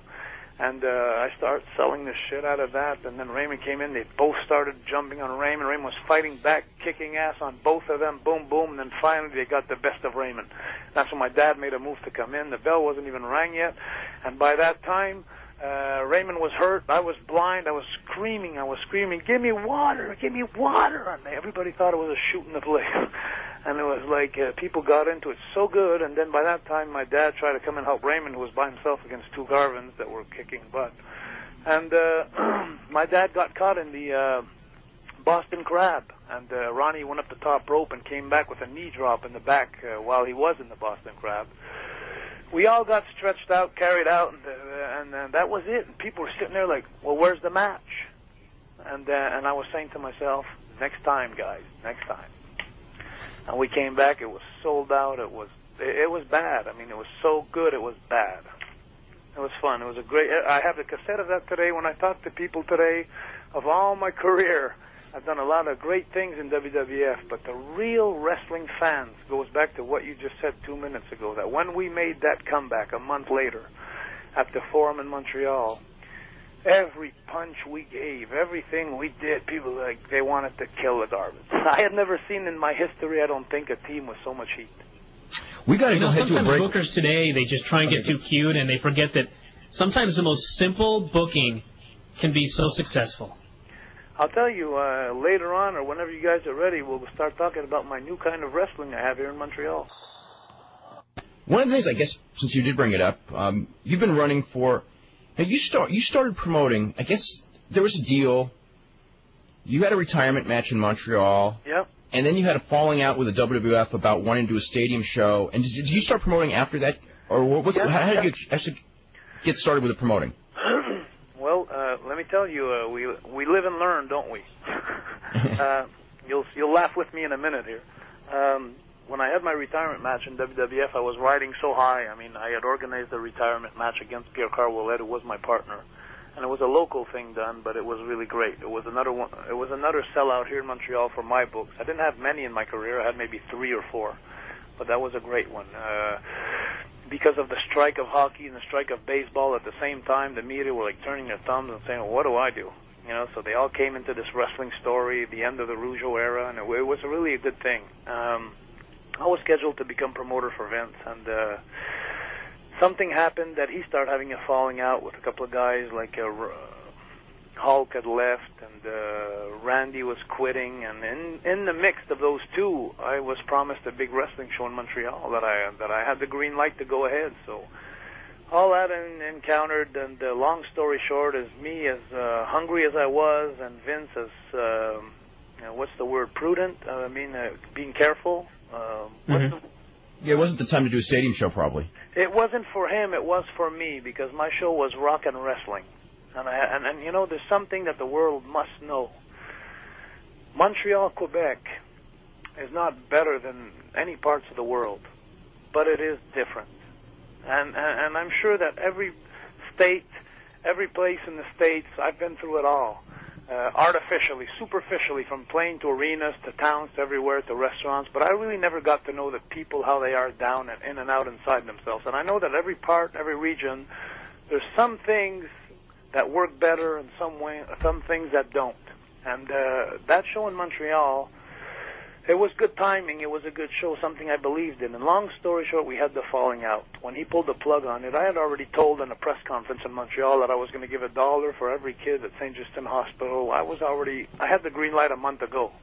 And if you know Jacques Rogeau, a month later, he's a month further. Anyway, so it was hard for me to pull back, and I couldn't do it. And I went to this promotion, this local promotion, and God, boy, what a lesson I got. Because I walked around saying to myself, I took these new guys I put together, a couple of guys that were known, but they weren't on TV anymore, and I said to myself, if I call this the Jacques Rogeau promotion, I'm going to sell out everywhere. Anyway, good for humility over the years. I lost $100,000 in 20 days. 20 shows, I lost $100,000. And to save or to lose $100,000, it's really losing a lot more than that, because to have $100,000 in your pocket, you've lived, you paid your taxes. It's maybe $300,000. You know what I mean by that? To earn it, to save it, sure. Okay. So that one fluke out, and but you know, the good thing about it is today I have a promotion. I'm talking about maybe 3 years later, 4 years later, and I've learned so much through that experience about myself, about wrestling, about and the only way I'm surviving today, I got to tell you guys, is because people like me. People are helping me up here. I have sponsors, and people think I've done a lot for the business here, and I keep telling them every time I have a chance that I'm sorry, I don't know how to do anything else. You know, I've done wrestling since I was 8 years old, and the people in Montreal and Quebec are really helping me out now, and that's why my shows have becoming more successful from show to show in the last 2.5 years. Do you see a lot of promoters making real simple mistakes? Because, like, as far as promoting in North America, I don't think there's anybody that consistently does better than you do. Well, to be honest with you, I don't know how the Hearts are doing. I know the Hearts have a very great, a nice reputation in wrestling. I don't know how they're doing, and I'm not trying to. The thing is, there's a lot of people today that have wrestling businesses. They do it as a hobby. For me, it's a living. It's like, if I don't make my money this month, at the end of the month, I'm going to have a problem with my bills.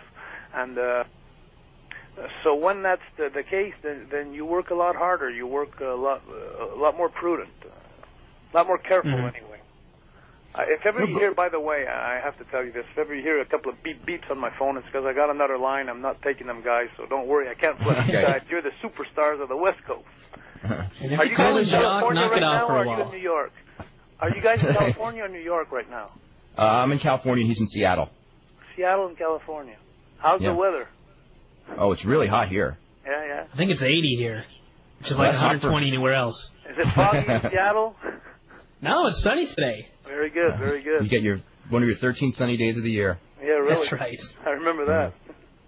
Now, going back right after the Rougeau Garvin thing, I don't know how soon it was, but it was pretty quick. You guys went to the WWF.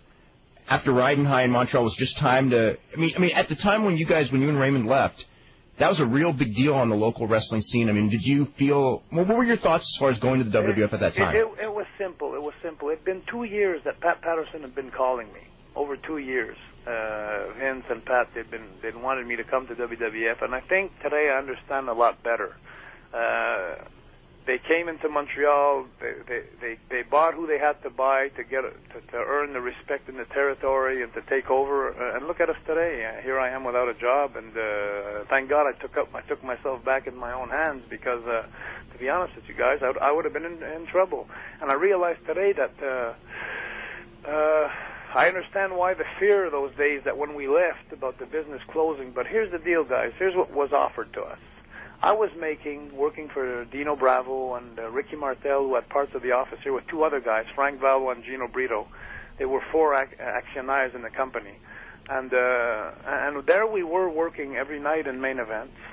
And but on all the cards and the posters, we were advertised like on 4th or 5th match. And then every time we'd get to the house show, because we had the best match of the night, they wanted to finish with a good show, they'd put us on last.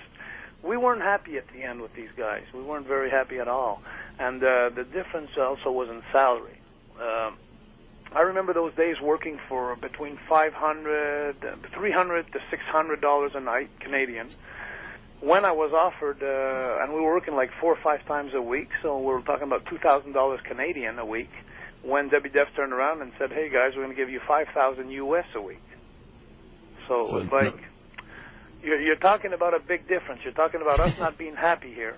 You're talking about $3,000. You're talking about $150,000 US difference a year. Now let me ask you guys a question: would you make the move? I don't think there's a choice. I didn't think there was a choice. Yeah. Yeah. The hard thing was. I'll tell you what the hard thing was. 85, we went with them, 85, 86. And in 1987, Vince McMahon calls us in a room and he says, guys, you guys are not getting over. I mean, you guys are really good workers and all this stuff, but in other words, people don't give a shit about Canadian or Quebecers, whatever. And I have an idea. And that's when Jimmy Hart came in, and we moved to Memphis, and we became the amazing French Canadians. And you know, actually, the fabulous Rougeau brothers. That's what we were. The fabulous Rougeau brothers. That was a problem with my dad, my great uncle, my family here, and my fans, because they didn't understand that my uncle Johnny and my dad and another uncle that we haven't spoke about yet is Eddie Auger. I don't know if you remember Eddie Auger. I don't know the name. No, well, he's definitely one of the Rougeaus that came, actually. Eddie Auger was my Johnny and Jacques were brothers, and their mom was Albino Auger, and Albino Auger had a brother called Eddie Auger, and he was the first one in the family that came into wrestling. Anyway, where was I with this story? I was going somewhere. You were just turned heel, basically. Yeah. The fabulous and we had a brothers. problem with our friends here and family because the reputation that my great uncle Eddie Auger and my uncle Johnny and my dad and Raymond and myself and my brother Arma, who wrestled, and the Rougeaus were like the Rougeaus in Montreal. We couldn't touch that. There were no stains. And when we turned heel, although we were more mentally prepared in those days that it was a show we were doing, like wrestling was changing, the area was changing, wasn't so serious anymore. It was a character. People knew it was a character. People here in Montreal didn't agree quite with that. So when we came to Montreal, we had a serious problem because we were really heels that would get some heat. And when we'd come home, it would be like we'd go against the Hearts, who were babyface, or we'd go against the guys that were babyface, and then we'd have... It was funny because if you talk to Billy Gunn today... where is Billy Gunn, by the way, today? He's still He's there. still in WWF. Is he still there in the WWF? He just disappeared off TV. You guys are funny because you think I'm kidding you. I haven't watched the show in 3 years. 3 years I haven't watched. We watch the show every week and we don't know where he's at, but he's really? there. Really? But anyway, long story short is these guys, Billy and Bart Gunn, come into the Montreal Forum as a cute, good-looking baby face. You know, they think. And it was so funny. Because when we got in the ring, they came in first, and people applauded them. They were baby faces, but they didn't expect the reaction we got. And when we came in, it was like, there you go, Undertaker, Stone Cold, the Hulk, and the better days, and here comes the Rougeau, boy. And they looked at us, and when we got in the ring, I'll never forget that. They looked at us and, well, what do we do now? I said, well, you goddamn be heels, you know. That's all I could say. And but that was fun. It was fun. It was a funny experience. But the problem was, of course, with getting over, trying to get over here as with the image of always being nice guys, while we were being seen weekly on the network being heels, caused us a little problem. Not my greatest problem. My greatest problem was with the Mounties, but we'll get that. I was going to ask you about that one next. Was you had a gimmick that, like in Canada, you couldn't even do? Guys, I'm going to tell you something funny. You get ready to laugh. This is funny stuff. No, actually, I'm going to laugh more than you guys, but here we go. We're doing our first promo as the Mountie. I'm supposed to be this RCMP guy, this law officer who's going to come in the States and kick Big Boss Man's butt. So we're preparing my first promo, so I'm on a horse here with the whole gear, with the suit and the yellow stripe down the black pants, and I'm on my horse, very proud, and there's this American that stops by. And he says, excuse me, officer. He says, so I look at him down from my horse, and we're in Quebec now. We're in the province of Quebec. This guy's a tourist. So he says, excuse me, officer. I said, I'm not the officer. I'm the Mountie. So that was my first promo. I wasn't even believing in my character then, or I wasn't at ease with it. I wasn't comfortable with it. Anyway, long story short, he says, how do we get back to the U.S.? So I look at him in my eyes. Eyes to eyes. I walk down I get off my horse, and I say, get out of the car. So he gets out of the car. And I says, follow me. So he comes right beside me, and I take the nose of my horse, and I put it right up in the air, and I say, you see this here? This always points to Canada. And I said, follow me. So then I bring him in the back, and anyway, I lift up the tail, and I say, see this part here? It always points to the U.S. I got to tell you this, guys. I'm laughing, not because I really believe it, but because it was such a classic. Anyway, so long story short is not only I have heat with the Americans, now I got heat with the Mounties in Canada saying, Jesus Christ, we can't leave that character on TV. He's giving us an image like we're idiots. You know, so anyway, we got banned from TV, so I was seen around the world everywhere except in Canada. They took me off the air in Canada. I think that's the only character that was actually, actually banned that I'm aware of. When I think about it, it's so funny because the week after that, and I swear to God, it may lightning strike me if this is not true. Not more than a month later, there's this guy that shows up in Toronto, and he's an Indian or from another country somewhere, and he comes in with this turban on his head, instead of the Mountie hat. And that went into like headline, first news in the paper, TV everywhere. Like the Mountie wants to keep his turban, and they granted his wish, and that blew my mind. I said maybe the next one will be a Mexican with a big old poncho on his head, But I thought to myself, you're talking about custom, you're talking about a suit, a Royal Canadian mounted suit, where you're going to take the hat off and put a turban. I didn't believe in that after. I said, hey, guys, to myself I was saying to myself, I'm a character here, I'm a cartoon, and you guys are taking me off the air, and you're putting this guy in press conferences everywhere to represent you. Anyway. One thing I wanted to talk about was your promotion. Am I allowed to surprise you with a question? Absolutely. Are you that kind of host, can I? Absolutely. I heard a rumor at one point when I went to do that WCW show in Vancouver, when I was refereeing that short thing with... that 3-day stint, or 1-day stint. Is it true the rumors that were running at the time that you were supposed to take over the book in WCW? Never. That's the truth. No, it's not true. Okay. I remember reading those rumors myself, and I was kind of dumbfounded. We were laughing at them. Well, I was impressed. See, so for those who didn't know, it made a great reputation for you, Dave. Well, made a better reputation than the guy who did have it at that point, I have a feeling. But, I guess real quick about the Mounties, because we were just talking about that.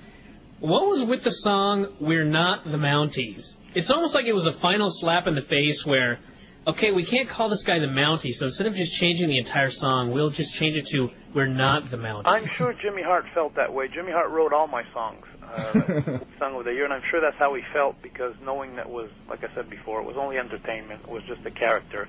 I didn't see anybody in Georgia or in the States stopping Big Boss Man to wrestle when he was had this cop uniform, and he was a heel.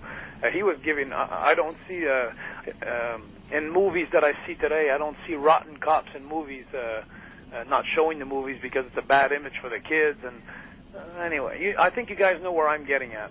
I think there was a receipt there from Jimmy, and I approved it with Raymond 100%, and we are not the Mounties, ladies and gentlemen. We are not. Now, what about the deal that was the SummerSlam, I'm thinking 91? The Jailhouse match. The Jailhouse match. What a classic. Thank you, Vince McMahon, for that one. That was a fun thing from...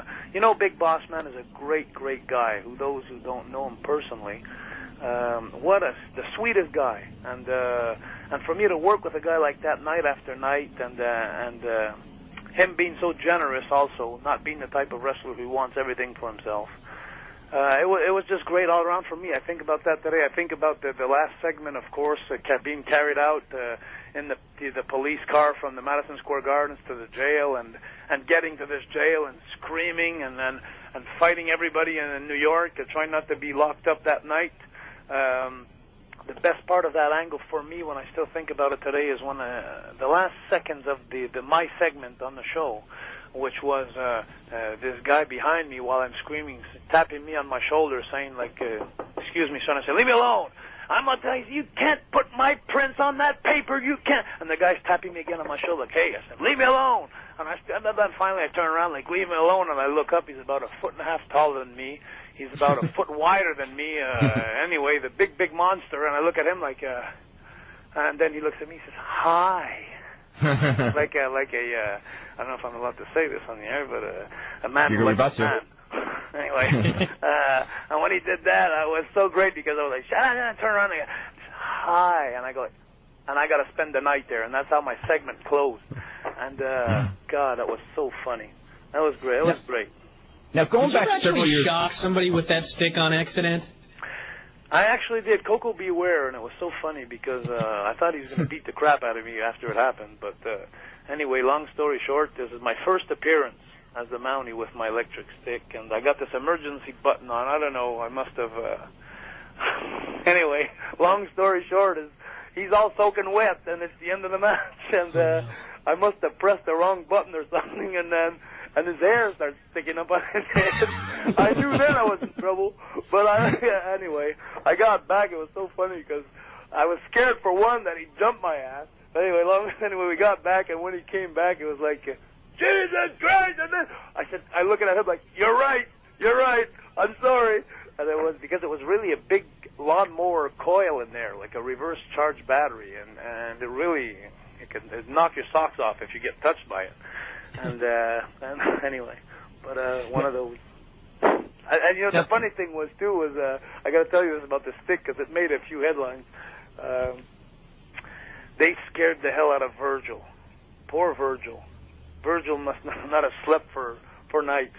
They squeezed him in a corner one night, like they went, and they had this big light bulb at the end of the stick. There was about I'd say an inch wide, where you could see the flame. Like, and I'll remember that time when Virgil was in the dressing room. Jesus, I think he turned white actually.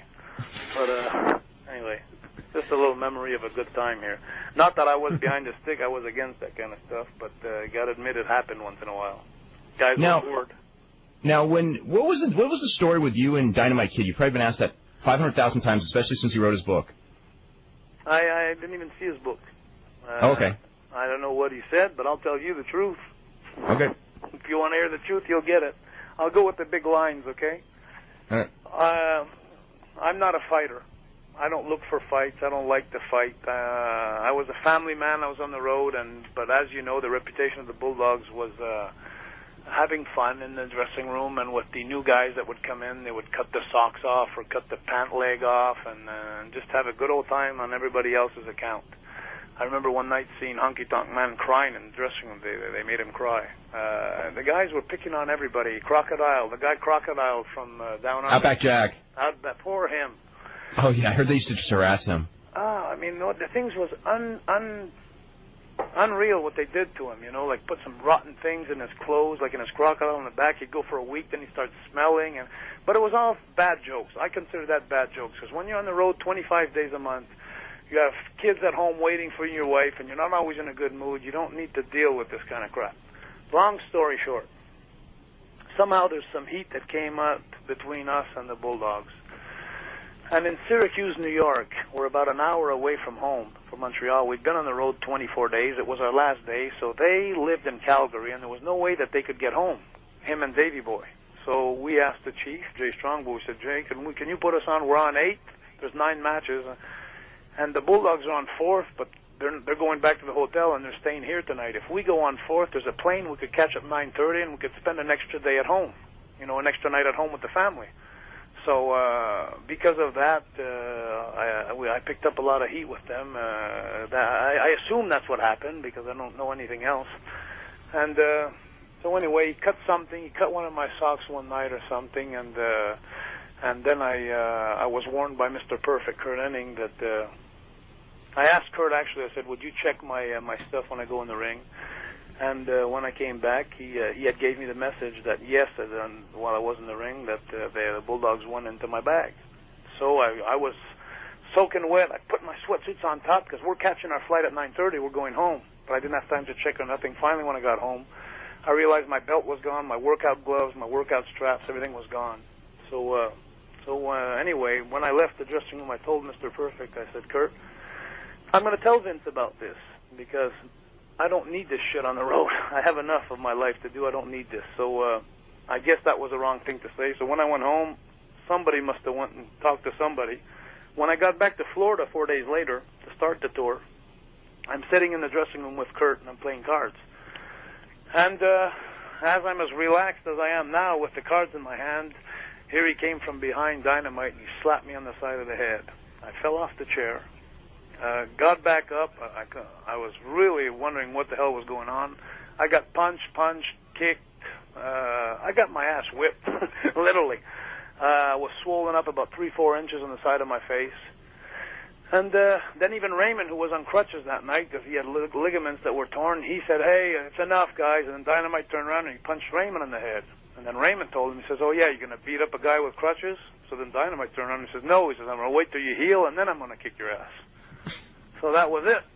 So the next few days, for the next 2 or 3 days, I was traveling with my brother all the time, same car, same hotel, and I never spoke a word to him, not a word. And I went home that night in Florida. My dad had a house there with my mom and the whole family. So when I went home that night, I really got my ass kicked. I was on ice, and it was pretty depressing, to be honest with you. It was a very depressing time.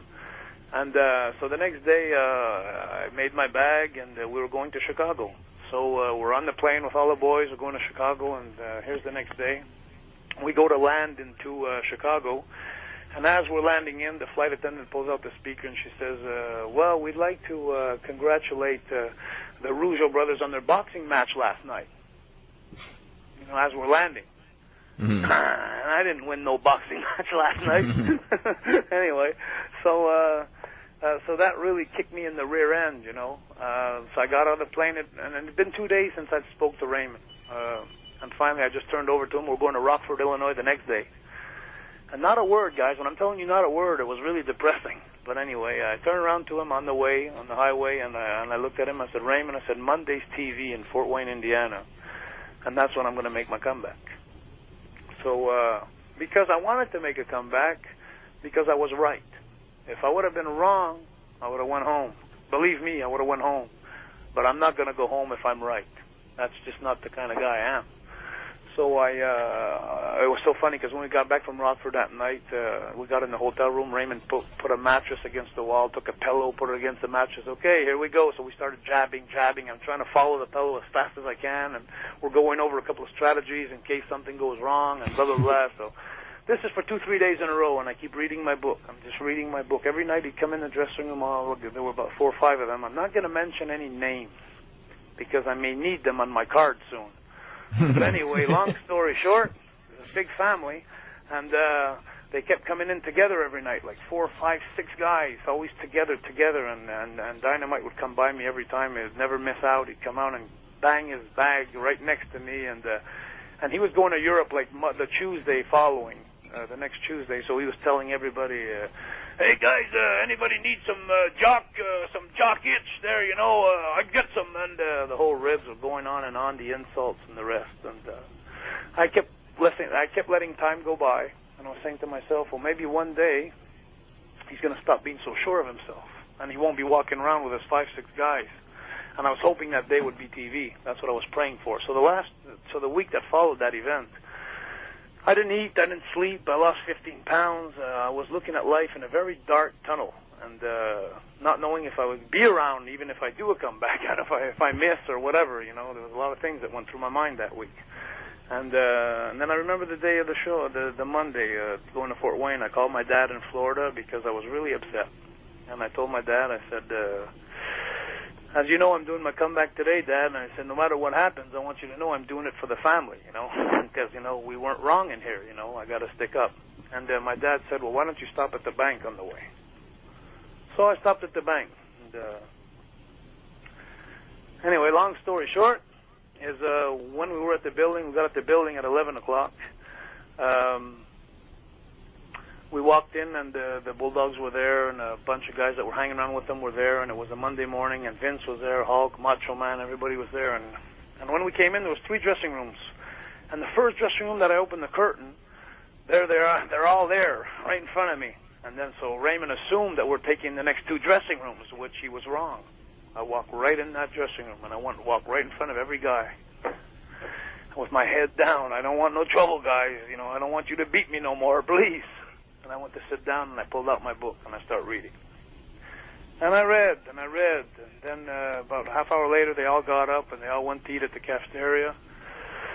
And it was about 12 o'clock, and then I said to myself, I told Raymond, I said, let's go by the ring, Ray. So we went by the ring, and we talked over the strategy, and then finally here comes Hulk and Vince. They're coming out of the dressing room, and Vince comes right by us, and really close to us, and I didn't know, because we arrived at 11 o'clock, I didn't know that at 9 o'clock that morning, Vince had called all the boys together and had said that the next 2 guys that fight, they're out of this business, out of the company. And I didn't know that, so I arrived at 11 anyway, so here we are by the ring at 12 o'clock, they're eating, and here comes Vince and Hulk, and they're coming by the ring, and I assume at that point now, today, knowing the story, that he wanted to tell me the same thing. Like, the next time you fight, guys. So anyway, we never had the chance. So when he stopped by the first time, by the ring, he never talked to us. I think maybe he was expecting me to say, hey, Vince, I got to tell you something. You know, my face is swollen about a foot, and, you know. But I never complained. I never said nothing. And I think that's what scared him, because so he looked at us, he went by, he went with Hulk, talked about what they're going to do that night, and about 5 minutes later came back around again. And then he looked at me and he said, hey, guy, he says, I'd like to talk to you in 15 minutes. So we said, no problem. If I'm breathing heavy here, guys, you got to apologize. It's a very stressful moment, but I'm going move by move what happened, exactly what happened. So anyway, here we go. Vince turns around with Hulk and he leaves, and then I looked at Raymond and I said, Raymond, you got to do it now. Because if we don't do it now, I know he's going to fire us. He's going to tell us we're fired. I'd assumed that, I guess. And so Raymond looked at me, and I'll never forget that look, because he knew what we were up against.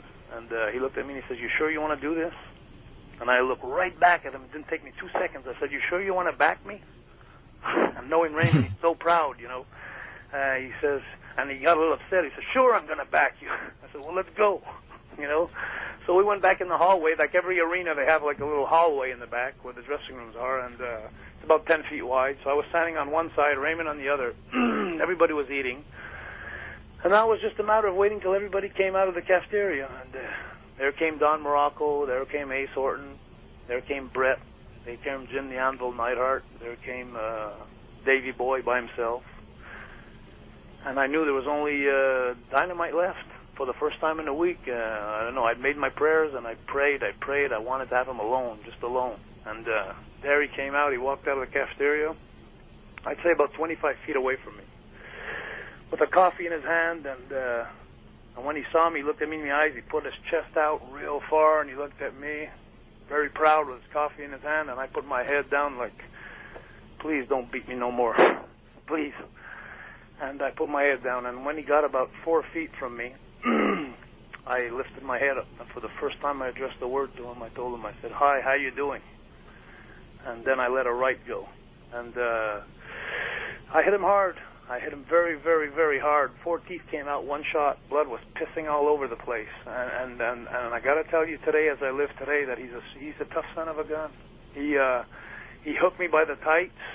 He never lost conscience. He was pulling me in. I was pulling him out. And Raymond was screaming on the side, "Jab!" I jab. And finally I started jabbing. Bang, bang. And then after a couple of jags, 3, 4, 5 guys jumped in. It was too late. Pat Patterson had already screamed because he was the first one by us. He was screaming, "Help, help!" And Raymond took him and threw him into the wall and says, "You butt out of this, boy." Anyway, that was personal business now, not booking business. Anyway, long story short, Bad News Brown came and got me by the chest, put me back, and I let myself back off. I did what I had to do. I just wanted to show everybody that, hey, you know, we're going to stand up for ourselves. And when I turned around, I had so much blood on me from my feet down to my head. I couldn't believe it. I broke my knuckle from hitting him in the face. And then when I turned around, Raymond slapped me on my butt, like very proud of me. And then I told Raymond, I said, now let's go see Vince now. That's the words I said. And then when we got around the corner of the arena, we knocked on his door, and then Raymond opened the door, and Vince opened the door, and he was with Hulk. And Raymond says, "Can we see you?" And I guess Vince remembered telling us, "We'll see you in 15 minutes." So this must have been 12 minutes later, because he told Raymond, he says, "Not now, not now." Believe me, I didn't feel the same way. So I took Raymond's shoulder, I moved him aside, I said, "How about right now?" And then Hulk says, "I'm out of here." So Hulk got up. Brother. He went around, and this is a funny part. This is a classic.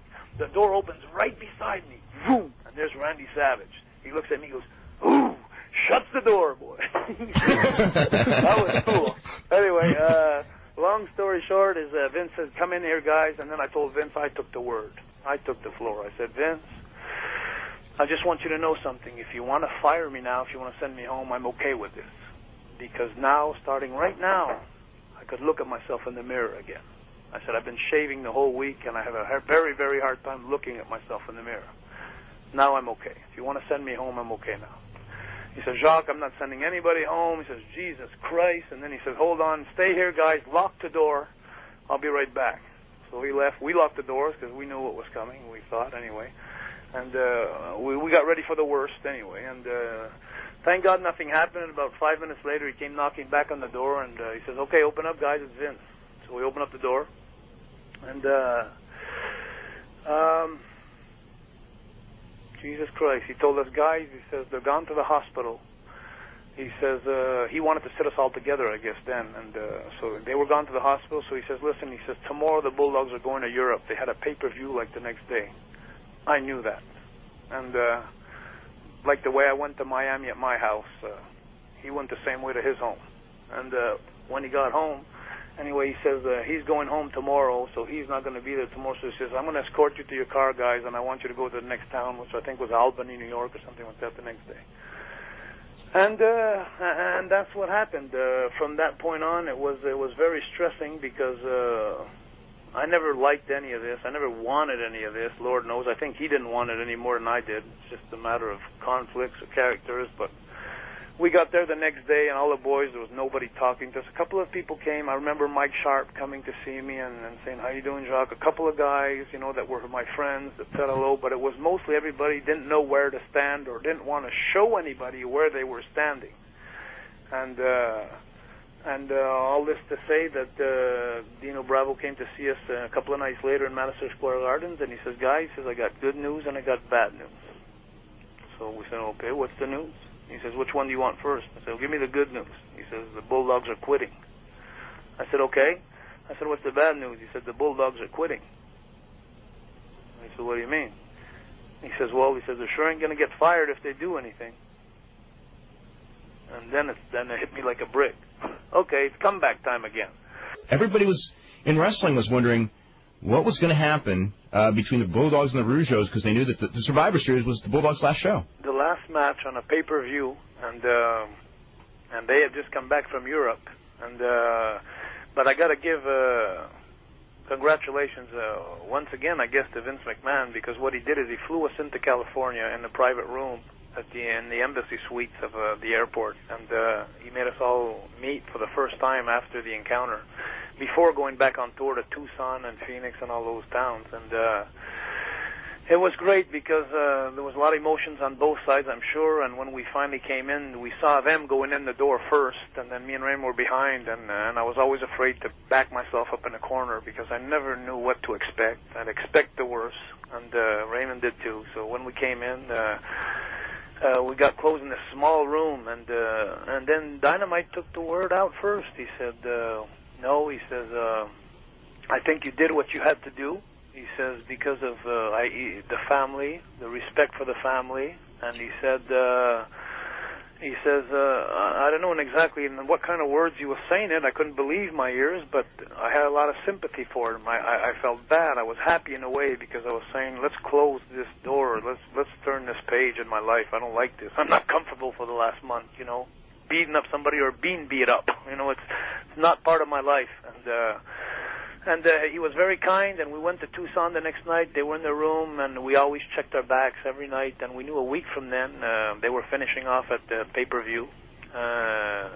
It was I think it was in Richmond. Richfield, Ohio. Cleveland, right, Cleveland, Ohio, I'm sorry. Yeah. And, but it was... Richfield Coliseum, though, yeah. The funniest thing was the evening that night. As it was going along, we hadn't spoke yet about the match, about the high spots, and the next thing you know is someone came to see us in front of a couple of guys and said, hey, would you mind going over there in that room? Dynamite and Davey Boy would like to speak to you guys. It was the first time we spoke. And so we came in front. There was a couple of guys. There was Dave Hebner, I believe, a couple of guys that were there. And then Dynamite or Davey Boy took the speech first, and he said, I'd like to do this spot where... He says, me and you, Jacques, boom, boom, boom. He says, we're going to do a spot, do the backflip, boom, go for the dropkick, I move, boom. And he says, Dynamite's going to come in, he's going to pick you up, reverse, and he ends up doing a power press. And when he power presses me, he's going to lean on the ropes, and then Raymond, you come running in, and we're going to make you body press Raymond, like throw me onto Raymond. At the same time, what he was telling me, it was the first time we spoke in a month, and first spot of the match, what he's telling me is I'm at the end of his arms, 15 feet from the cement floor, and it didn't take me 2 seconds. I looked at him right in the eyes and said, I like the spot, let's do it. And boy, was I shitting in my pants. And I said, because I knew I was right the whole time, and it's easy to fight when you're right. Let me tell you guys, when you're wrong, it makes it a little harder. And so I went in and I gave him my body like I did every time. And I went in there and we had a great match. We took our stuff as soon as the match was over. We didn't even shower. We took our stuff, me and Raymond. We left. They kept them in the ring for 45 minutes? Yeah. And Vince had asked us to please do that for him, to not shower and take your bags, guys, and go. And at that point in time, and I said, I'm sure going to give him that respect. I don't have a problem with that. So we took our bags, we did that, so they saved face, everybody saved face, and that was it. And then it was funny because when I was the Mountie in 1991, it's maybe, 3 years later, I don't know how long it was, 2 years later, Davey Boy appeared in the territory. Davey Boy Smith by himself, and that was so funny too because he felt the same way I did. We couldn't wait to talk to each other, to make sure everything was okay.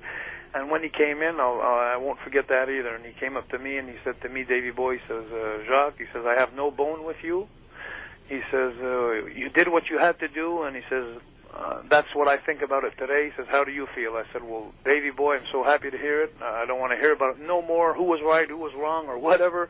I just want to bury this. And next thing you know, almost every night we were working against each other, me and Davey boy, and having a great time. Now, I want to get to the phone calls because we had a lot of people waiting a long time. We're going to start with Todd in Maryland. Todd, what's going on? Oh, hey, Dave. Hey, Brian. Hey. Hey. Congratulations, by the way, on getting that question right. Oh, thank you. I have one quick comment for you, Dave, and then I was going to ask a couple things for Mr. Rougeau. Now that you're doing this sort of like historical thing this week in the Observer, I was thinking, and this is just a suggestion, that one of these weeks you might want to do sort of a Mexican history sort of issue. I remember you did one on Japan in like 95, 96, and I thought that was one of the best issues of the Observer ever. And just with more time, to write about things in more space in the Observer, I thought that would be a good idea to, make an issue of it one of these weeks. That's a great idea. Sounds good from here. Yeah. Anyway, Mr. Rougeau, I had two questions for you. I always respect you as a worker, and you also did the vocals on a couple of my favorite theme songs ever, both the Fabulous Rougeaus and the Mountie song, which I thought were great. Jimmy Hart. All the credit to Jimmy Hart. I was wondering, first of all, a couple of years ago, I remember there was a rift between you and your brother Raymond, and I was wondering how that came about, and I think it's resolved now, but what's the deal with it now? Sure is. It's resolved now. Raymond works for my company now. He tag teams with me once every 4 or 5 months.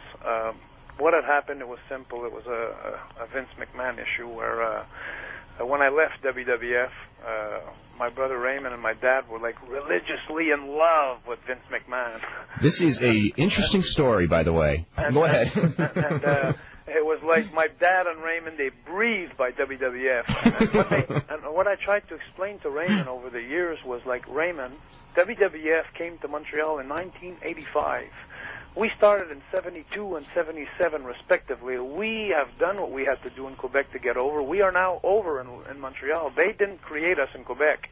They came and took us, and they used us, and we did well. They did well. It was a give and take relationship. Don't think that they came and they created us and thank to them that we're on Earth today. It doesn't work like that. If you want to blame somebody for that, blame Dad and Mom. That's why we're on Earth today. And that's where the differences came. And one day in the newspaper, I woke up one morning. I was doing a morning show here in Montreal, like the 6 to 9, the biggest radio show in the morning. And I woke up and I turned the sports page, and in a big, big page, full article, my brother Raymond had got pulled in by the media. And then he said something like in big title, like, my brother Jacques should have more respect for Vince McMahon. And there I am on a 6 a.m. show doing sports. I open the paper and I see that, and I about died, because we're talking about the 23rd of December, the night of our party, our Christmas party at home. The same day, the whole page, it tore the family completely apart. Raymond said some things like, Jacques likes cameras. Jacques likes to take other people's money to make money. Jacques likes there was a couple of things in the story anyway. And then finally, long story short, is I finished my radio station, and that the morning show from 6 to 9, and I was on the return at home from 4 to 6. And I live an hour from Montreal, so I never got home during the day. So that Christmas party, we came in that night. And then when I came in, it was the whole family together. I went and I took a big beer, and I sunk a big beer, and I came in, and I happy Merry Christmas to everybody. And I came to Raymond's face, and I said, Merry Christmas, Raymond. And I look at his wife. I said, Merry Christmas to you too. And then I went and played with the kids. And all evening long, I stayed in my little corner at Christmas, and I didn't want the kids to be affected by this. And at midnight, I left the party. I got home, and at 12:15. Knocked at my door. I went to open my door, and there was Raymond. And Raymond had told me, he said, can we talk? And I told Raymond, I said, well, it seems like you did all your talking today. And then I said, but come on in. I said, I'd like to tell you a couple of things now. So when he walked in, I told him, I said, Raymond, I said, you write in the paper that I'm a big baby. Well, to tell you the truth, Raymond, you're right. And I think I'm going to be 60 years old, and I'm still going to be a big baby. Because I think that's the way I am. And then I said, Raymond, you tell me that I run after the cameras all the time. I want to be in the newspaper. I want to be here. You're right, Raymond. I said, if it wasn't for that, if it wasn't that me doing that twice a week or once a month for the last 25 years, we wouldn't be over like we are today. So we needed that publicity. I went to got it because we live off of it. And I said, then you tell me in your big title that I should have more respect for Vince McMahon. because I left him now, and because I'm taking his money to make this big show at the stadium. I said, Raymond, let me tell you something. Before you ask me to have more respect for Vince, I just want you to remember, in 1985, they've been calling me for 2 years, and my two conditions that I went for Vince McMahon, and you could ask Pat Patterson, because he's the one I spoke to, was I want $5,000 a week, and I want to take my brother Raymond with me. So when you write in the paper, Raymond, I should have more respect for Vince McMahon. I think I'd have to look that over if I were you. And the next thing I'd like to tell you, Raymond, if ever you write in the paper again against me, I want to let you know it's going to be the same thing like tomorrow morning when you wake up. There's going to be no comeback, because I'm not going to make a comeback in the paper, Raymond. We're not going to talk in the paper. And that was it. So 2 years we didn't speak. 2 years later, I pull in my driveway, and here comes the Corvette, comes right back in my back, and I look at my wife, and I said, okay, I guess we're going to settle some things today. And when I walked out, he was very kind, very nice. Came up to me and he says, hey, he says, for Mom and Dad's sake, he says, I'd like to turn the page. I said, there's nothing I'd love better, Raymond. But I said, before we do that, we got to sit down and we got to talk. Because there's some things we got to understand. And then we got along good. Then from then on, it's gotten better and better. He works for me now, and he helps me out. And yes, I pay him, but yes, he works hard. And so we have a relationship now. I think at this point in time in life, we're still, believe it or not, we're still building on gluing the pieces all together. Because when you go through such a phase, there's a lot of things that follow that, the moment of the breakup. There's the families, the wives, the friends. There's so much that get involved. And so it was a bad time. But now, thank God, it's all fixed, and life goes on, my friend.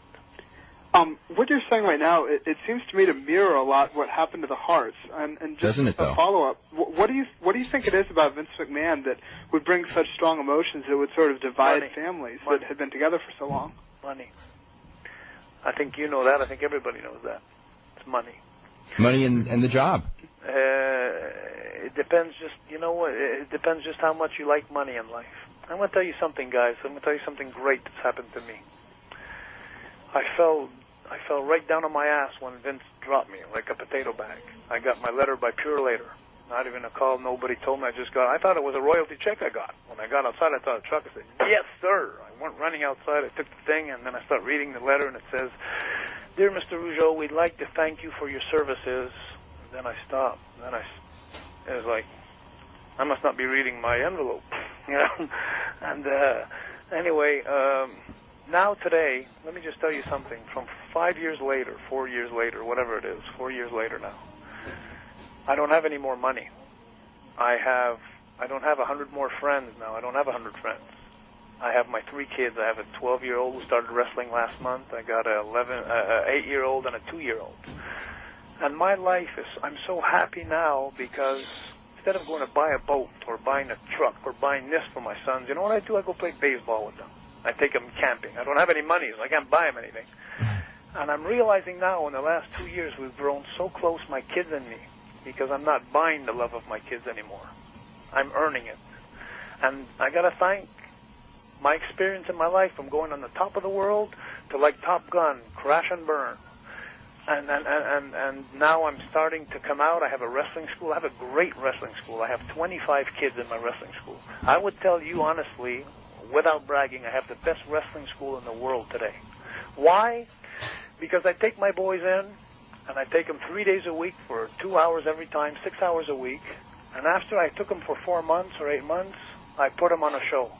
I have my own shows. And my shows have never less than 3,000 and 4,000 people per show. My best one was 42 in the last year, and I've had 35. I dropped my last show. Believe it or not, I shouldn't be bragging about this, but something happened. I'm trying to blame it on the weather. I can't even blame it on anything. I haven't found the answer yet, but I went from 4,000 to 3,000. It was a great show, but that was my smallest house in a year, 3,000 people. And so my business is really going good. Like I said, I'm down to earth. I'm home. I spend time with my family. I'm not rich, but I only have 2 or 3 friends, but they're really good friends. They're honest friends. They're people that don't come and have my beer and my pizza when I come back from my tours. They're people now who bring me pizza and beer so I can make ends meet. But it was a good lesson for me in life, guys. I swear to God, if I could if I could wish this to anybody without the hard times and the very, very, very rough times, what a great lesson to face in life at 41 years old. And one other quick question, because I know that people are waiting. I was wondering what you think it was about you that was able to keep your drawing power so strong in Quebec for so many years. Because I know there was sort of the family legacy, but there were a lot of other independent promoters in regional territories that, things just died up over time, yet you've been able to maintain and draw really large houses. What do you think it is about you and Quebec that allowed you to do that? I think Quebec has kind of adopted me as their son now, and I've told the story which I've told you. I've told it on the air. I've told it on a lot of shows, and I've explained my rich story and my poor story and where I am, and people took me in hand. And another thing that I think I'm going to attribute this to is 25 years ago, the Journal de Montréal, who has 2 million readers out of 7 million readers in Quebec, came to me one day and they asked me, Jacques, would you come and play hockey on the weekends for charities for different cities? 25 years ago, I started playing hockey and baseball in the summer and hockey in the winter. I do at least 40 charities per year, either in golf or something, where I give my time, I give CDs, I sign pictures. I've never said no in my life. Never in Quebec, never. And I think today, they're so tired of seeing my face. They've seen it so much in the last 25 years. But every time that they saw it, it was in a positive article. It was in a good fashion. I never was in trouble in my life. I never made a hold-up, or I never hang out in bars. I never got picked up drunk the next day. The image of our family was so good here in Montreal, and the only thing I did, I never made something happen new. I just followed the footsteps, because the real work was done by my dad, my brother Raymond, and my Uncle Johnny. That's where the work was done. I'm just taking the bad weeds out on the way. Now, how often are you running your shows? Is it every couple of months or every? Actually, at this point in time, like 2.5 years ago when I started my company, I was a show every 4 months. Now I have little towns that are starting to buy shows, which are 2,000 people arenas, and I'm selling them out. So I'm running shows now. Like my next show, I have a show at the McGill Stadium. That's a very interesting show. On August 10th, at the halftime of the Montreal Alouettes against the Winnipeg Blue Bombers in Canadian football, at the halftime, I'm putting a show together. I did last year. I wrestled King Kong Bundy last year in front of 20,000 people, and I was given the award of the last 5 years best halftime. Me against Bundy with the fireworks and the whole thing, and it was really good. And they asked me again this year, and this year I'm working on the show with Pierre-Carl Ouellet. I know he's going to be in there. Now I'm trying to find a suitable opponent. I'm thinking of Bam Bam Bigelow, maybe. I haven't done that. So that's my next really nice project. And then I'm going in October. Actually, in September, there's a big, big show in Montreal. There's about 100,000 people at a certain area in Montreal. It's called the History Birthday. It's a Fête de l'Histoire. And I'm closing the show with a little wrestling show.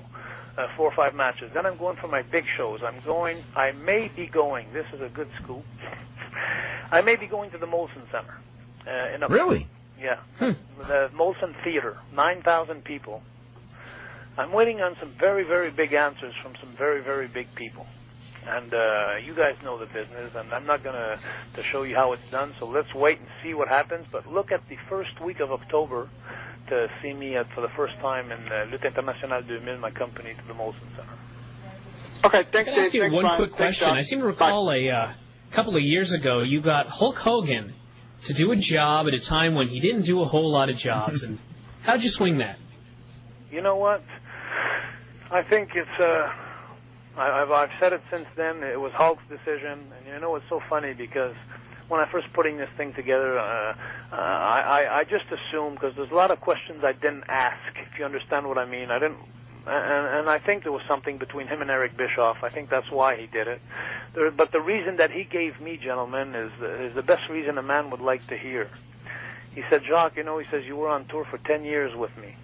And he says, you've always worked hard, you've always done great opening matches for my card, and you've always been good for the business. And he says, he was just giving this back like I deserved it, which I know I don't deserve it. Anyway, I know a lot of guys that deserve it more than I do, but he thought in his book that I deserved that. And so what happened is he came to the Molson Center, and he did the job for me 1, 2, 3 in the middle. And I asked him too when we sat down in the dressing room that night. I said, Terry, well, what are we doing tonight? And then he looked at me and he says, well, what are we doing? I says, I don't know. What do you want to do? He says, what do you want to do? I says, I want to do what you want to do. And I'll never forget that time. And he says, well, I'd like to put you over. And then I said, you sure? He said, yeah, I'm sure. I said, okay. And 2 weeks later, I got my notice from WCW. That was another lesson. But anyway, long story short, just today, if you go in Montreal by the big Molson Center, there's a huge restaurant called La Casual Spa. It's a big chain restaurant through Quebec. They have a whole wall of me beating Hulk Hogan. Wow. And I got to tell you something. We're talking about like Elton John. We're talking about the Bob Throaters. We're talking about everybody going to eat at that restaurant, you know, and they're going to see the whole wall on me. So I think today it was worth it. It was worth it. My credibility today is so big in Montreal that they really think I'm somebody. But it was a great thing, and I always told Hulk, you know, and I'll never be able to pay him back for what he did, and but it was the best thing that ever happened to me in Montreal, because on every publicity stunt I've done since then in the last 4 years. When was it? 97. 11th of April, 97. So in the last 4 years, I've always been introduced like, ladies and gentlemen, 4 times WWF Tag Team Champions, 1-time Intercontinental Champion, the only Canadian to ever beat Hulk Hogan in a pinfall. And believe me, I put the pinfall. But so it was great. But I'll tell you what, if I had a chance to do something for Hulk Hogan today, I would go to any limit to do it for him, because we got to face reality. No matter where we are today and what has happened with wrestling, you could follow you could finish my sentence, right? Let's thank Vince and Hulk Hogan. Right or wrong? Am I right? Am I right, guys, or wrong? When we talk about a guy that's been 25 years in the business now, I'm telling you that wrestling has changed when Hulk came and appeared with Vince. They start working together with the WrestleManias and that. Let's not forget Hulk Hogan and all that. Oh, yeah. Oh, yeah. I was there when there was 93,000 people at the Pontiac Silverdome, the Giant against Hulk. And I was there in Toronto at the CNE when there was 70,000 people, Warrior against Hulk. And I was there in Europe. You know what I'm saying, guys? Yeah. That every time that I've been in the phenomena, Hulk was on top. We are totally out of time, and I want to thank you very much. Can I say a few things before you guys go? Go, sure. Just a couple of things real fast, one-liners. Okay. My son, J.J. Rougeau, keep your eyes open for him. He's the 4th generation of the Rougeaus.